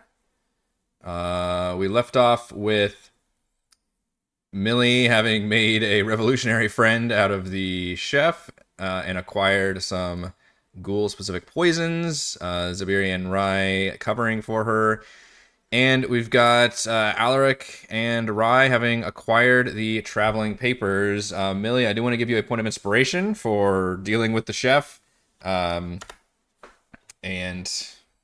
making a surprising ally out of him. But I'm going to start back up with Alaric and Rai in the administration building. Alaric and Bahn. Sorry, Alaric and Bahn. Jesus. Physics. Rai can only be in one place. Yeah, for now. Vortex warp. Bahn comes out with the stack of papers in his hands and just slaps them against his palm to Alaric, and he goes, all right, we got the stuff we needed. I'm on a high. Alaric just holds up one finger. Just 1 second. Okay, we can go now. What? What? And then we'll walk out. Okay, you can walk out. They nod at you. They open the chest and hand you your weapons, which appear to be untouched.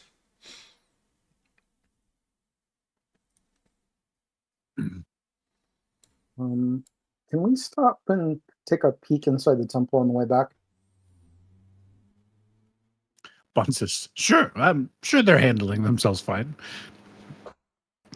Bahn's like a child that's been given an ice cream cone. Like, he's good for a while. Like, you can drag him to do whatever. He's not.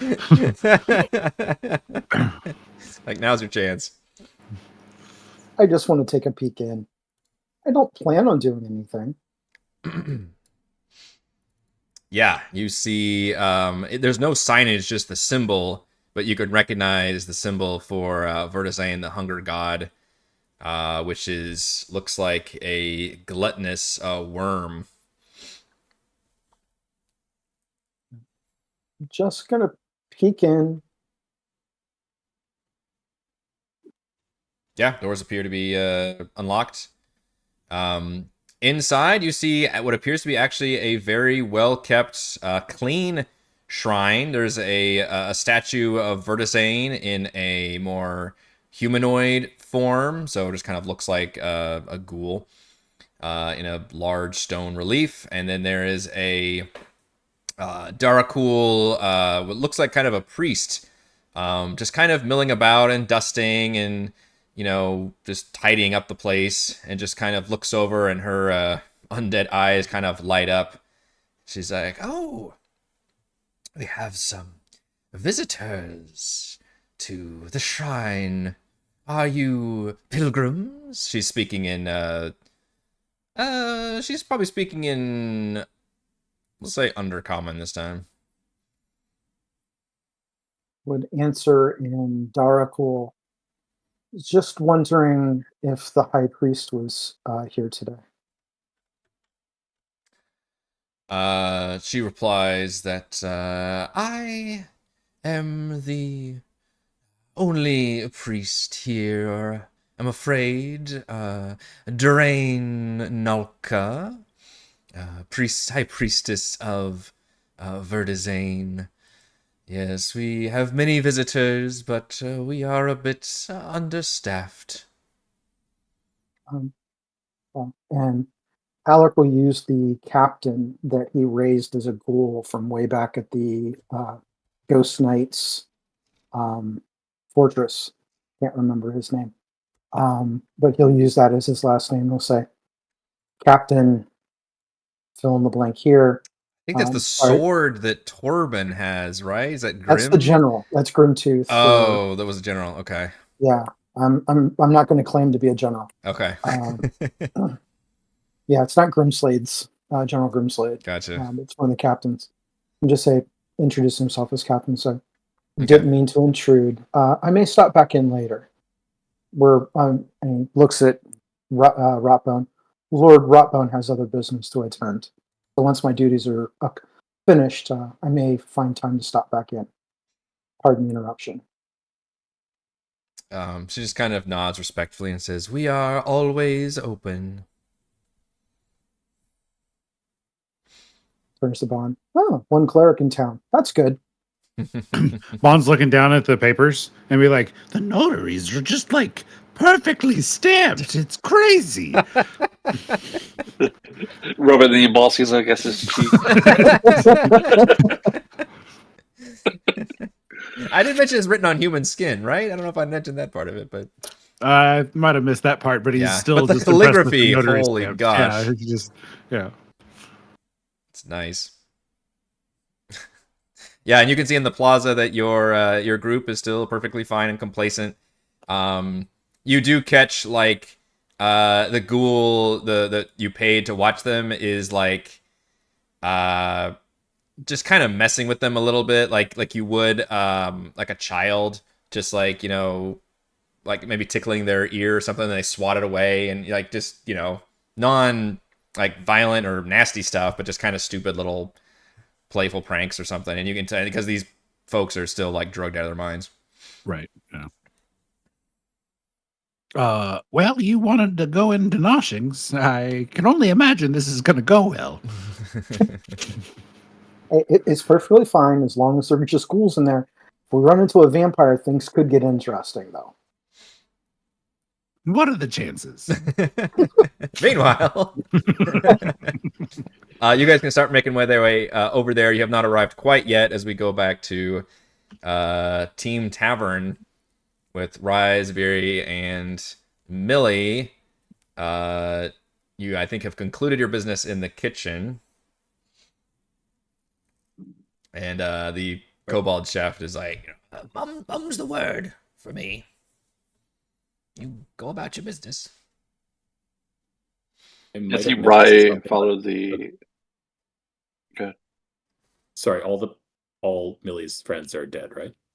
all Millie's friends are dead. You like you don't know that. You haven't really talked to anybody about the pit necessarily. You've learned some information here and there, but I guess we haven't got into a detailed conversation with anyone yet about exactly what's going on there. But they did. He just mentioned that they dragged. The most likely, this body came from the pit. Didn't they come from the south?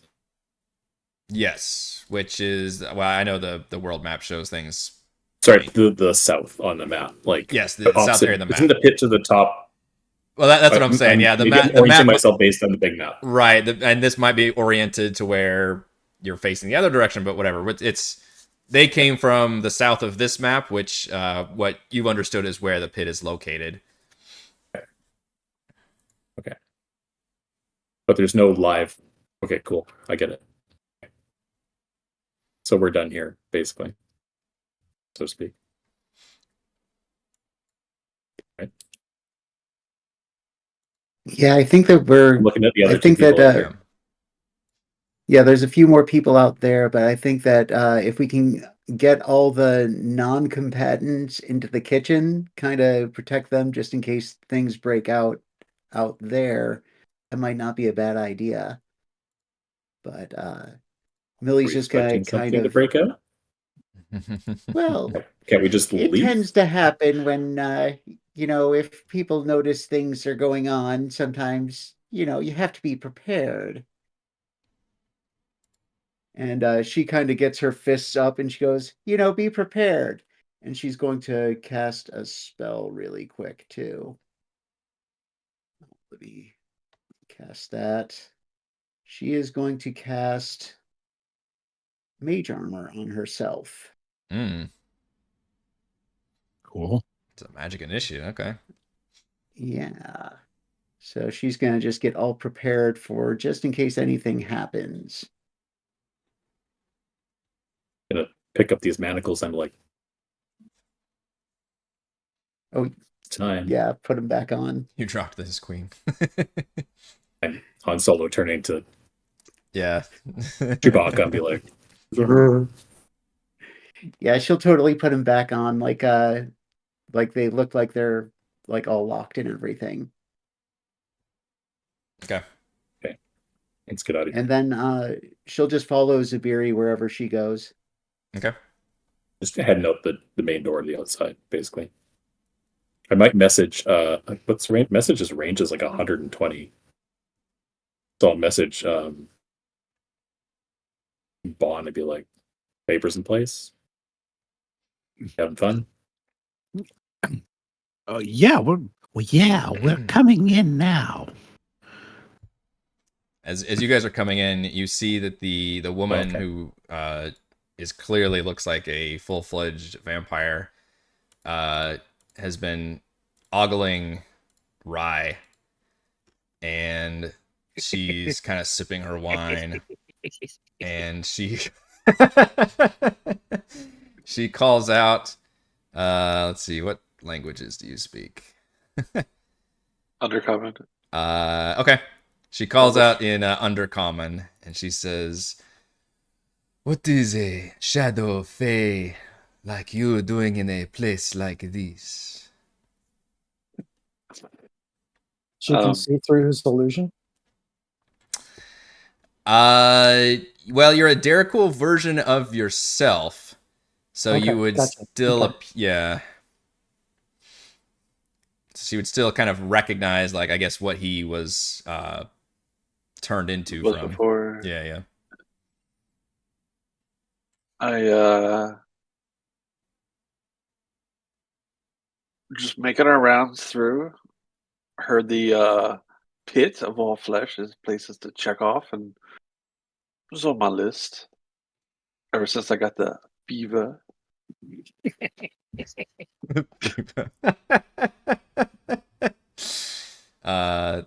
She kind of purses her lips and says, "Oh, you are one of these religious types on the pilgrimage then, or here for entertainment?"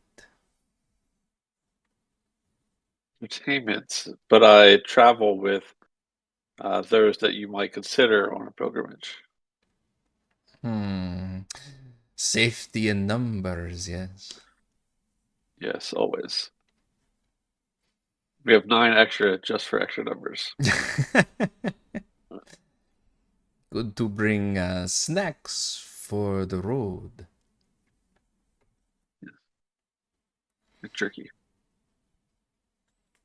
Tell me, which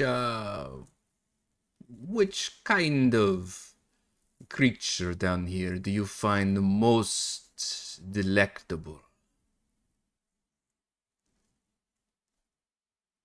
All of them. they're all so delicious. Yes. I can't. You just start with the fingers and go up from there. Sips her wine.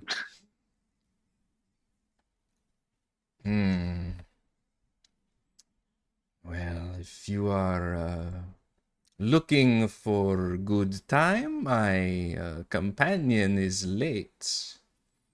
Has not showed. And I am growing bored. I walk over to join her. That says, yeah, why the hell not? Not seeing anyone right now. No, I'm just like, I can't keep anyone beside me for more than 5 minutes, apparently. Says, what is your name, darling?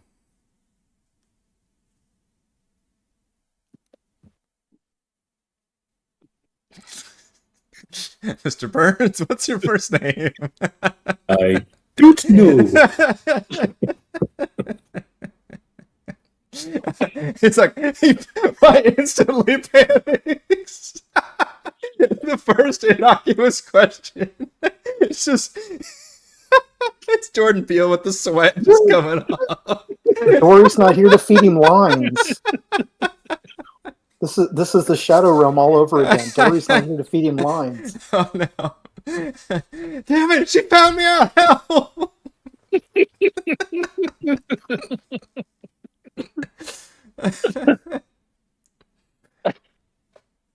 She leans forward. Do I make you nervous? It's been a while.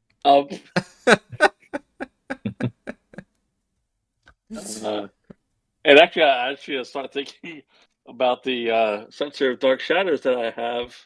You know, that can like really set the mood and like set everything like darkness around us. Oh shit.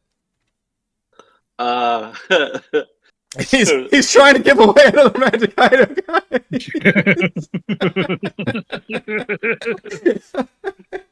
It's like, take all of my things. as one does. As one does. The girlfriend before. Yeah, a pretty face, and he's like, shit. He just starts pulling out his wallet. Well, here you go.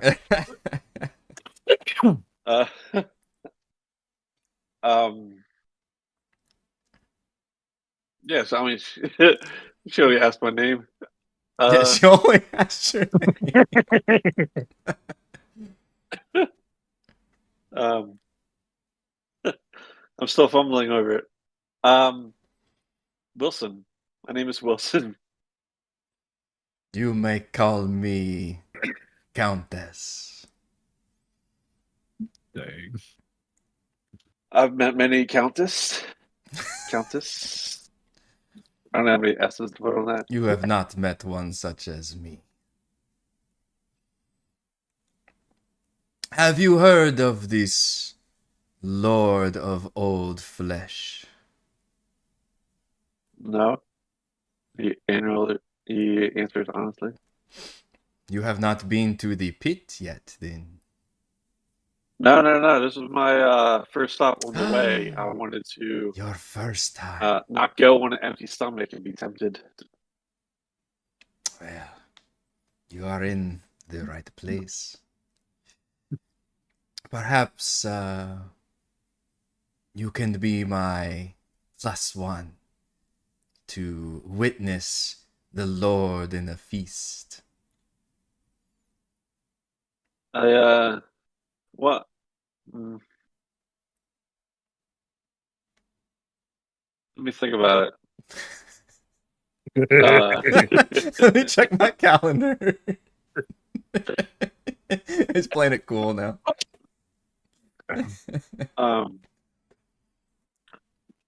Well, I have some people that I'm here with, and I don't want to necessarily break away from. Oh, I know. But you wouldn't want someone to do that for you, I assume. Why is your other person late? Yeah, I'm on time. I'm early. If you're early, you're on time. I'm afraid I haven't seen her. I do not know. It is a dangerous place, dangerous times these days.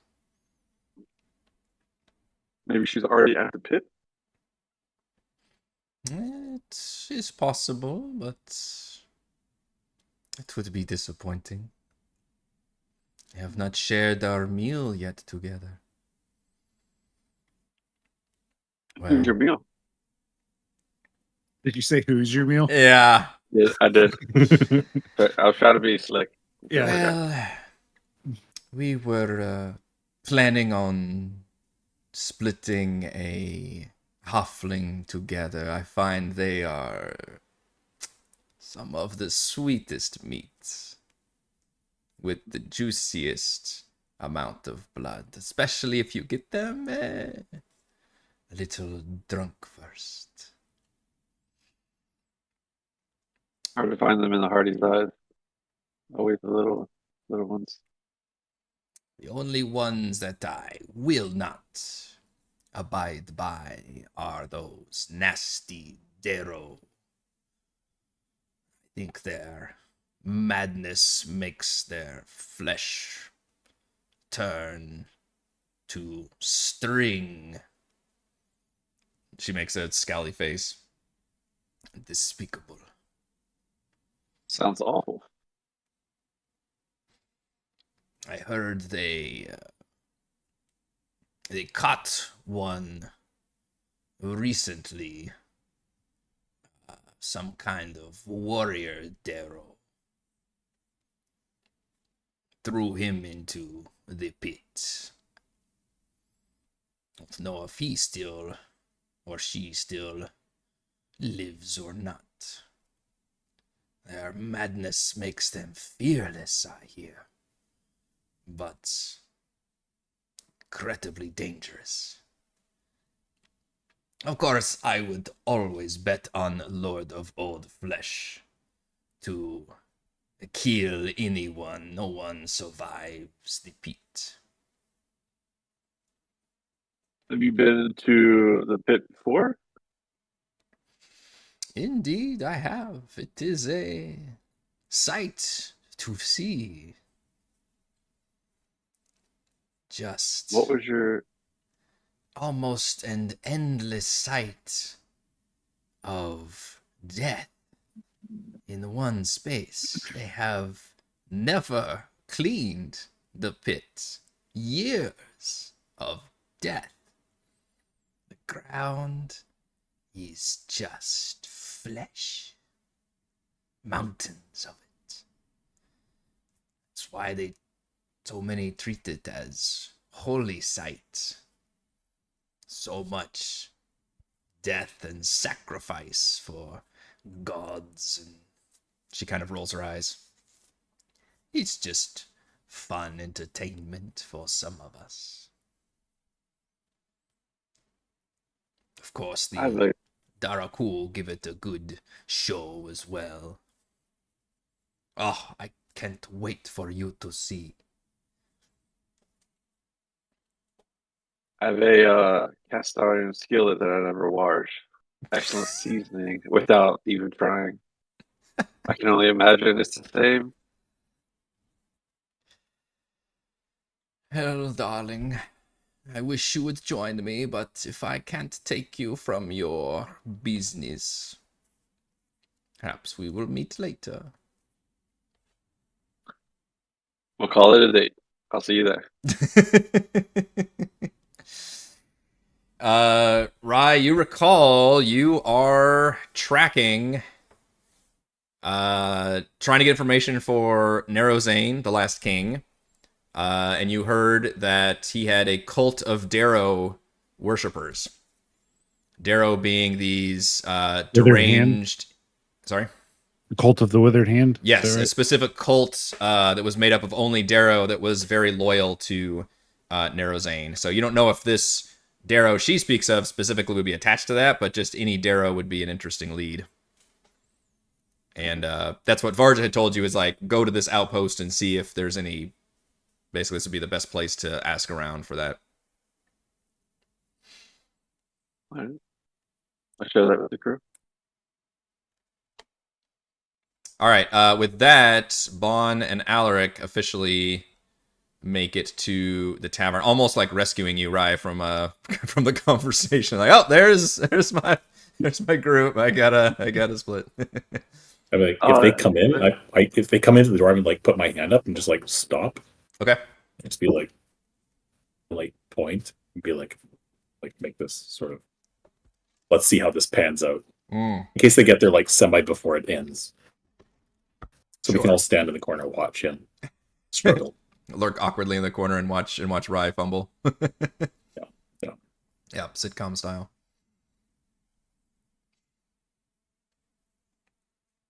Yeah, and you guys have the same description of events that I described, although now the patrons who are serving people aren't really in the same room here. But Rye is now awkwardly getting up from sitting down, talking with a alluring vampire woman.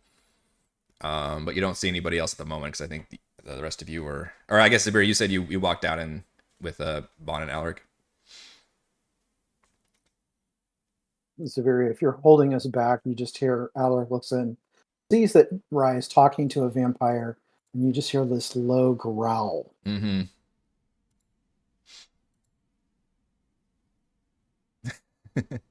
I look at your theoretically pointy ears. I have no idea how much you look vampire-y. Kind of depends on his mood, I think. Picture looks pretty vampire-y.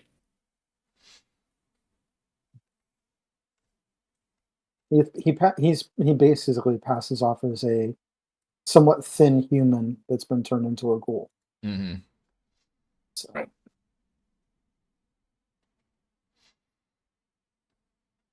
So we have paperwork. Now what?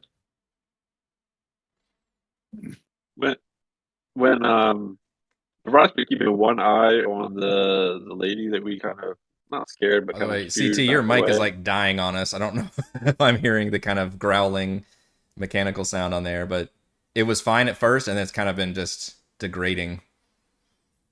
We're right. Oh.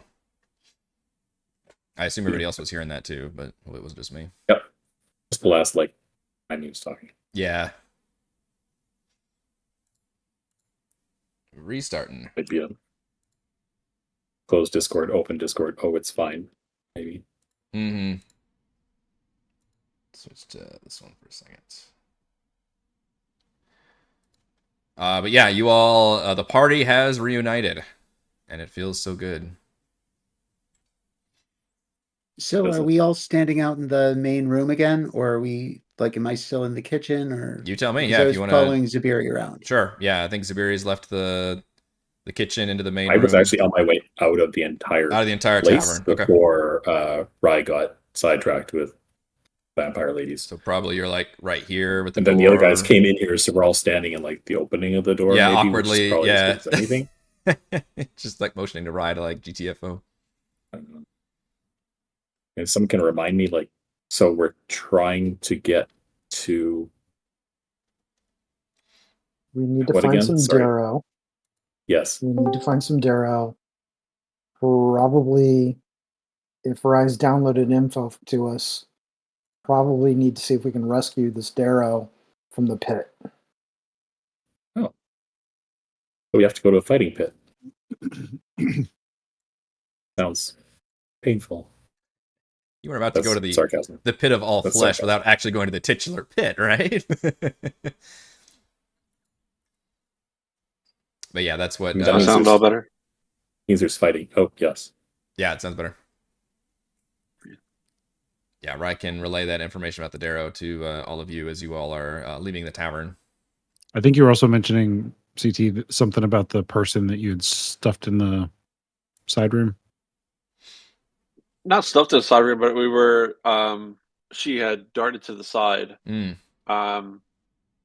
had mentioned that she went to the side. I didn't know if she was. So I've had one eye on her to find out if she was sending an alarm, or she was just staying out of the kitchen. And she appears to be cowering at the moment. No one still said anything to her. It's this one over here. I'm gonna go talk to her. Okay. And basically you didn't see anything. You didn't hear anything. Ignore grandma. She's just little. excited. She looks suitably frightened and mollified by that, and just kind of nods swiftly and looks around nervously. And none of the other patrons seem to be fully. The vampire is watching you all with very interest. She seems like she knows. She may even know everything that's going on, but she's just kind of not giving a crap right now. So just kind of watching everything. But everybody else seems to be just normal. Occasionally, you get a glance your way, but at one point, the ghouls finish their human fingers and kind of bang on the table, and she has to rush into the kitchen for more food. In which case, the kobold can actually help explain things to her as well. So, Pit. Did Rye download all the information to us? Most of the information. So, like, do we just group Leave back out up that outside? future real date quick? thing. Yeah. I've also got a future date with a vampire, so I'll need some help with that. Bahn passes out the papers to each person, like whose papers they would supposed to have. Damn it, you spelled my name wrong. Don't worry, it happens all the time. It looks like these papers are very official. They're notarized, stamped and sealed, everything. And they basically identify just Bahn, but identify everybody else as like, or not Bahn. What's your fucking name? Grimtooth Rotbone. Yeah, Lord Grimtooth Rotbone. And then all the rest of you are like Grimtooth Rotbone's like confidence or entourage or something, whatever. Yeah. Did you give me a special title?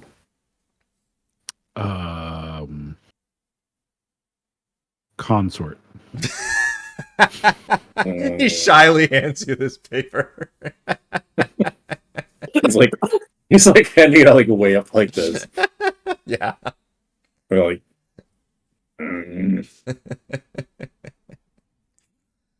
just pretend.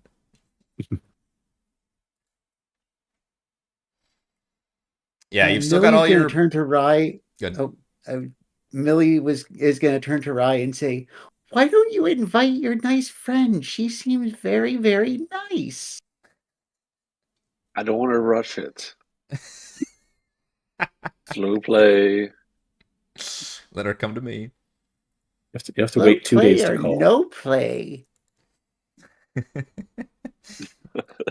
I fucking read what Morgan wrote for a backstory for this character, and she's like a literal matchmaker. Like, she tries to match people together, so I fucking love this. Well, the problem is, Morgan sent me a message right as the same time you asked me a question. So, well, messed me up. Mm-hmm.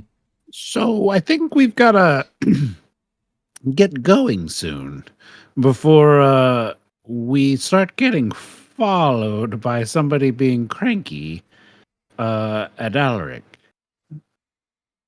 Good idea. Good idea. So let's get our stuff and go head toward the pit and then see if we can find the Darrow. Did anybody get information? And at that point, like, we'll start walking up to the ghoul guard. Yeah. And say, well, thanks for the time. We've got our papers. We'll see you later. He nods and shrugs and just kind of steps back a little bit. You can tell there's now like a few more people in line, so he's going to go over and help with them. He seems more distracted than anything else. Yeah. You grab the leash. Yeah. I guide them over and I say, you, back in the line. He's talking to Millie. She completely glares at Bahn. Goes, "Well, you can get yours. There's a little bit of revenge coming your way, Mr. Rotbone." He says, let's get going. Did we lose one or two? No, I think you did count them beforehand, and they appear to all be here. yeah, I think I miscounted. Yeah. Hey, wait a minute. Oh, wait, hold on. My notes do say 8 humans. That's funny. My notes do say 8 humans and 2 Darrow. And Millie would have been the 9th. But maybe I did not copy enough. It's possible I messed up on that. That would be a DM I like error. the story that one of them is gone. Like, like one of them. Like, they're all like here. everybody. Everybody- We had 8, or did we have 7? Like nobody knows. Nobody can decide. At the very Everybody end looks at Alaric. It wasn't me. At the very It end of the wasn't campaign, me. you see one random human like wandering around like the underworld, like I'm free. Yeah, you teases don't a sequel. exactly. You don't exactly know where the pit is, but you saw where those where that body was being dragged from, and it was from this direction. This building right here is labeled as the House of Respite, but the RE has been violently crossed out. How creative. Yeah. House of Spite. House of Spite.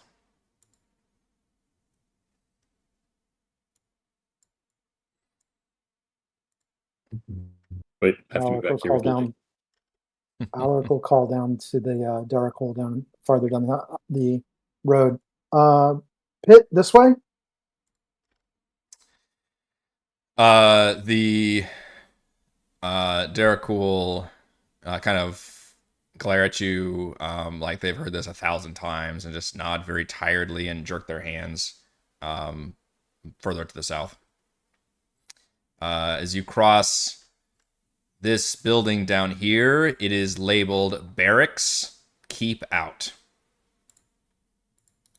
And is... What you know is a lot of buildings have guards stationed outside of them. This is another one of them.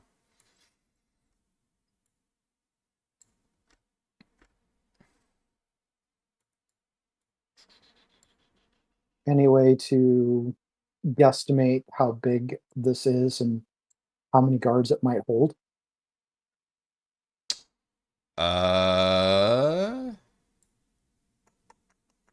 You can kind of the building looks like it's one of those I don't know what there's a word for it, I think, where multiple facilities share the same building technically.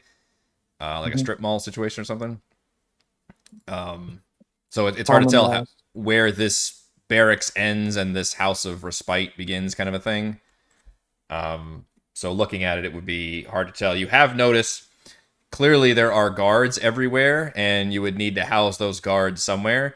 You all would know or could infer that undead do not have to rest or sleep, but they may not appreciate working 24/7. Also, all work and no play. Right.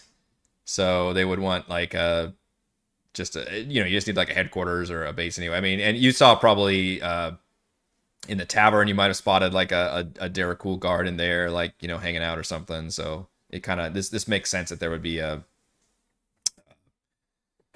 more this is probably the one building you expected to have at an outpost, basically, was a official kind of military style building that would house the soldiers and the other Derek.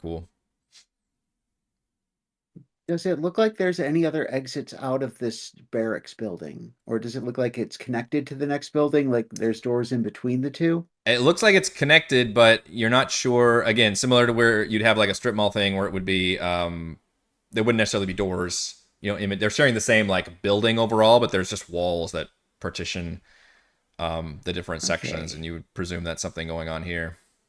You look around, you do not see any other doors, so may not be up to fire code, I suppose. It probably should somewhere, but this, to be honest, this map doesn't completely encircle this building.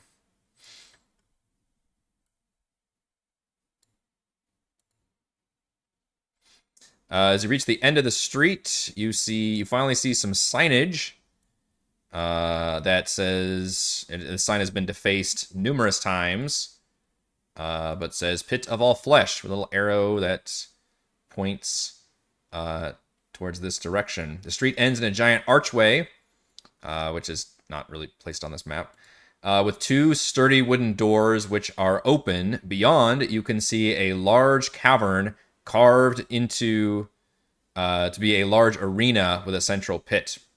A pair of heavily armored ghouls emblazoned with Imperium army insignias guard the entrance. These two look different than all the other Imperial ghouls. The other Imperial ghouls look like regular kind of guards they would have. These look like soldiers. So something I've seen in the last 10 years multiple times. Probably. But something that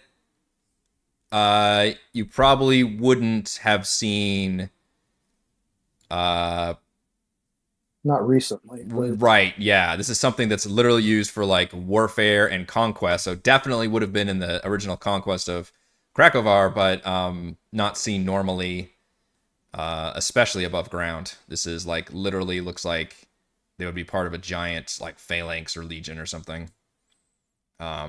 Fully armored, they've got glaives, and they are standing and look far more attentive than the other guards you've been dealing with so far. Can we tell what type of armor they're wearing, you said? It looks like breastplates. Okay.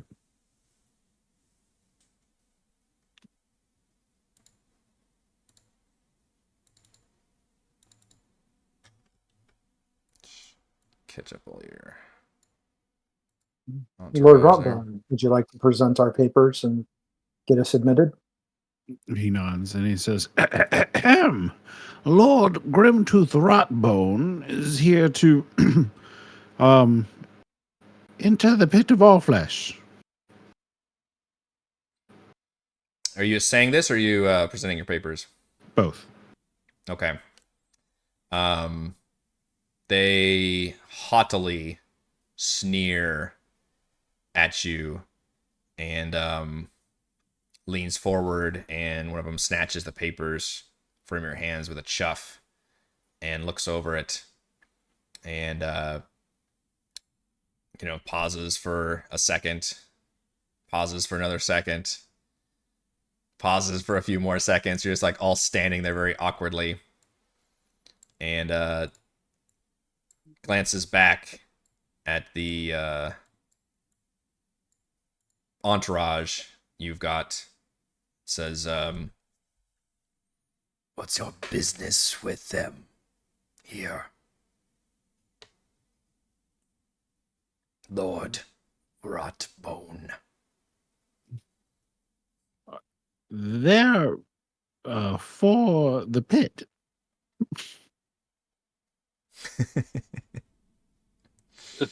Duh. right. Like he doesn't even really know anymore, right? Like Yeah. he doesn't want to like give them away, but he doesn't want to. He's just trying to find a spot that maybe he can just shove them off for a second or something. Right. But yeah, that's what he'll say. He'll say they're for the pit. Just leave it vague. This is an donation then for the pit, for the Lord. Yeah, but I want to personally see them in. Looks him over. And your crew in as well. He just stands there for a second and like squints his eyes some. And he says, yes. And if you don't hurry, we're going to have a bigger problem. You hear like an inhuman snarl appear in the back of its throat. It looks at the paperwork and says, your donation could pay your fee. Bahn like looks behind him at Alaric like, hey. Always use more slaves in the pit. Quite full at the moment, but won't be for long.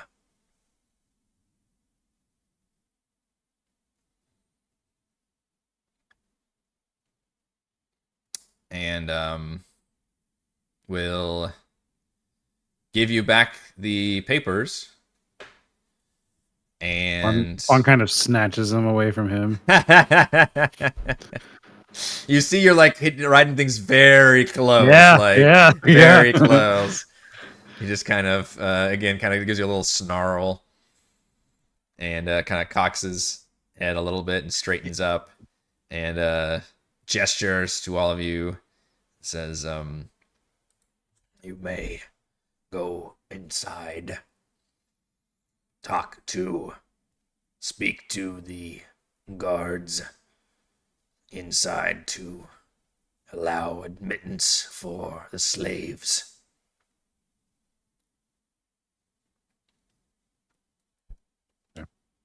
Okay, everyone, hurry on. Move on. Move on. Yeah. Shuffle through. Yep. You all enter the pit of all flesh. Once a cavern filled with stone columns and beautiful crystal formations, the stone-carved arena is all that remains, creating a massive 80-foot wide, 20-foot deep pit surrounded by stone steps for spectators to cheer, jeer, gasp, and gamble. The stands are filled with a variety of undead, as well as a few kobolds, myconid, dwergar, and other underworld denizens. Some ghouls and shackled humanoids walk through the stands, carrying baskets of body parts to sell as snacks to hungry patrons. The pit is filled with jellied flesh, bloody viscera, and endless piles of bones. The smell is overwhelming.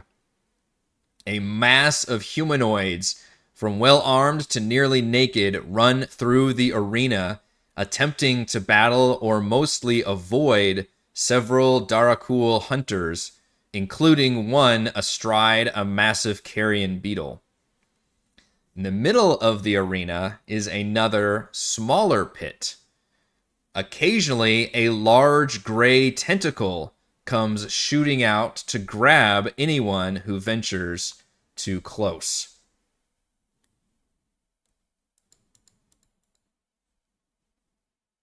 I think that is where we're going to end our session for tonight. With the introduction of the actual pit of the all flesh. Thank you to Brandon, Christopher, Jason, Morgan, and Stan for playing. Thank you to all the patrons for making these sessions happen. Shouts to Platinum patrons Joe, Will, Thomas, Stan, Brennan, Zensider, Eclectic, Roleplayer, Christopher, Corey, Big Nut, John F., John L., Eric, Tyler, Nathan, Cap Crystal, Counselor, Aaron, Andrew, Daryl, The Reldrun, Captain Woody 79, Stephanie, Patrick, Jason, Ismail, Amit, Lumpy Spuds, Charney, David, William, Amnesiac, Warden, Mike, Cutest Fox, and gold patrons RPG, Paper Cramps, Pretty Boy, and Yuma, The Lizard Lounge, Sam, Jerome, Nathan, Fast Like a Tortoise, Scott, Rufus, Carolyn, Jerry, Glenn, Marcus, and Mark. Thank you all very much for your support. We will see you next time. Thanks for the game. This actually sounds like the opening music of like the gladiatorial arena. I don't hear any music. And stick around, Morgan. We'll have a little post-game chat too.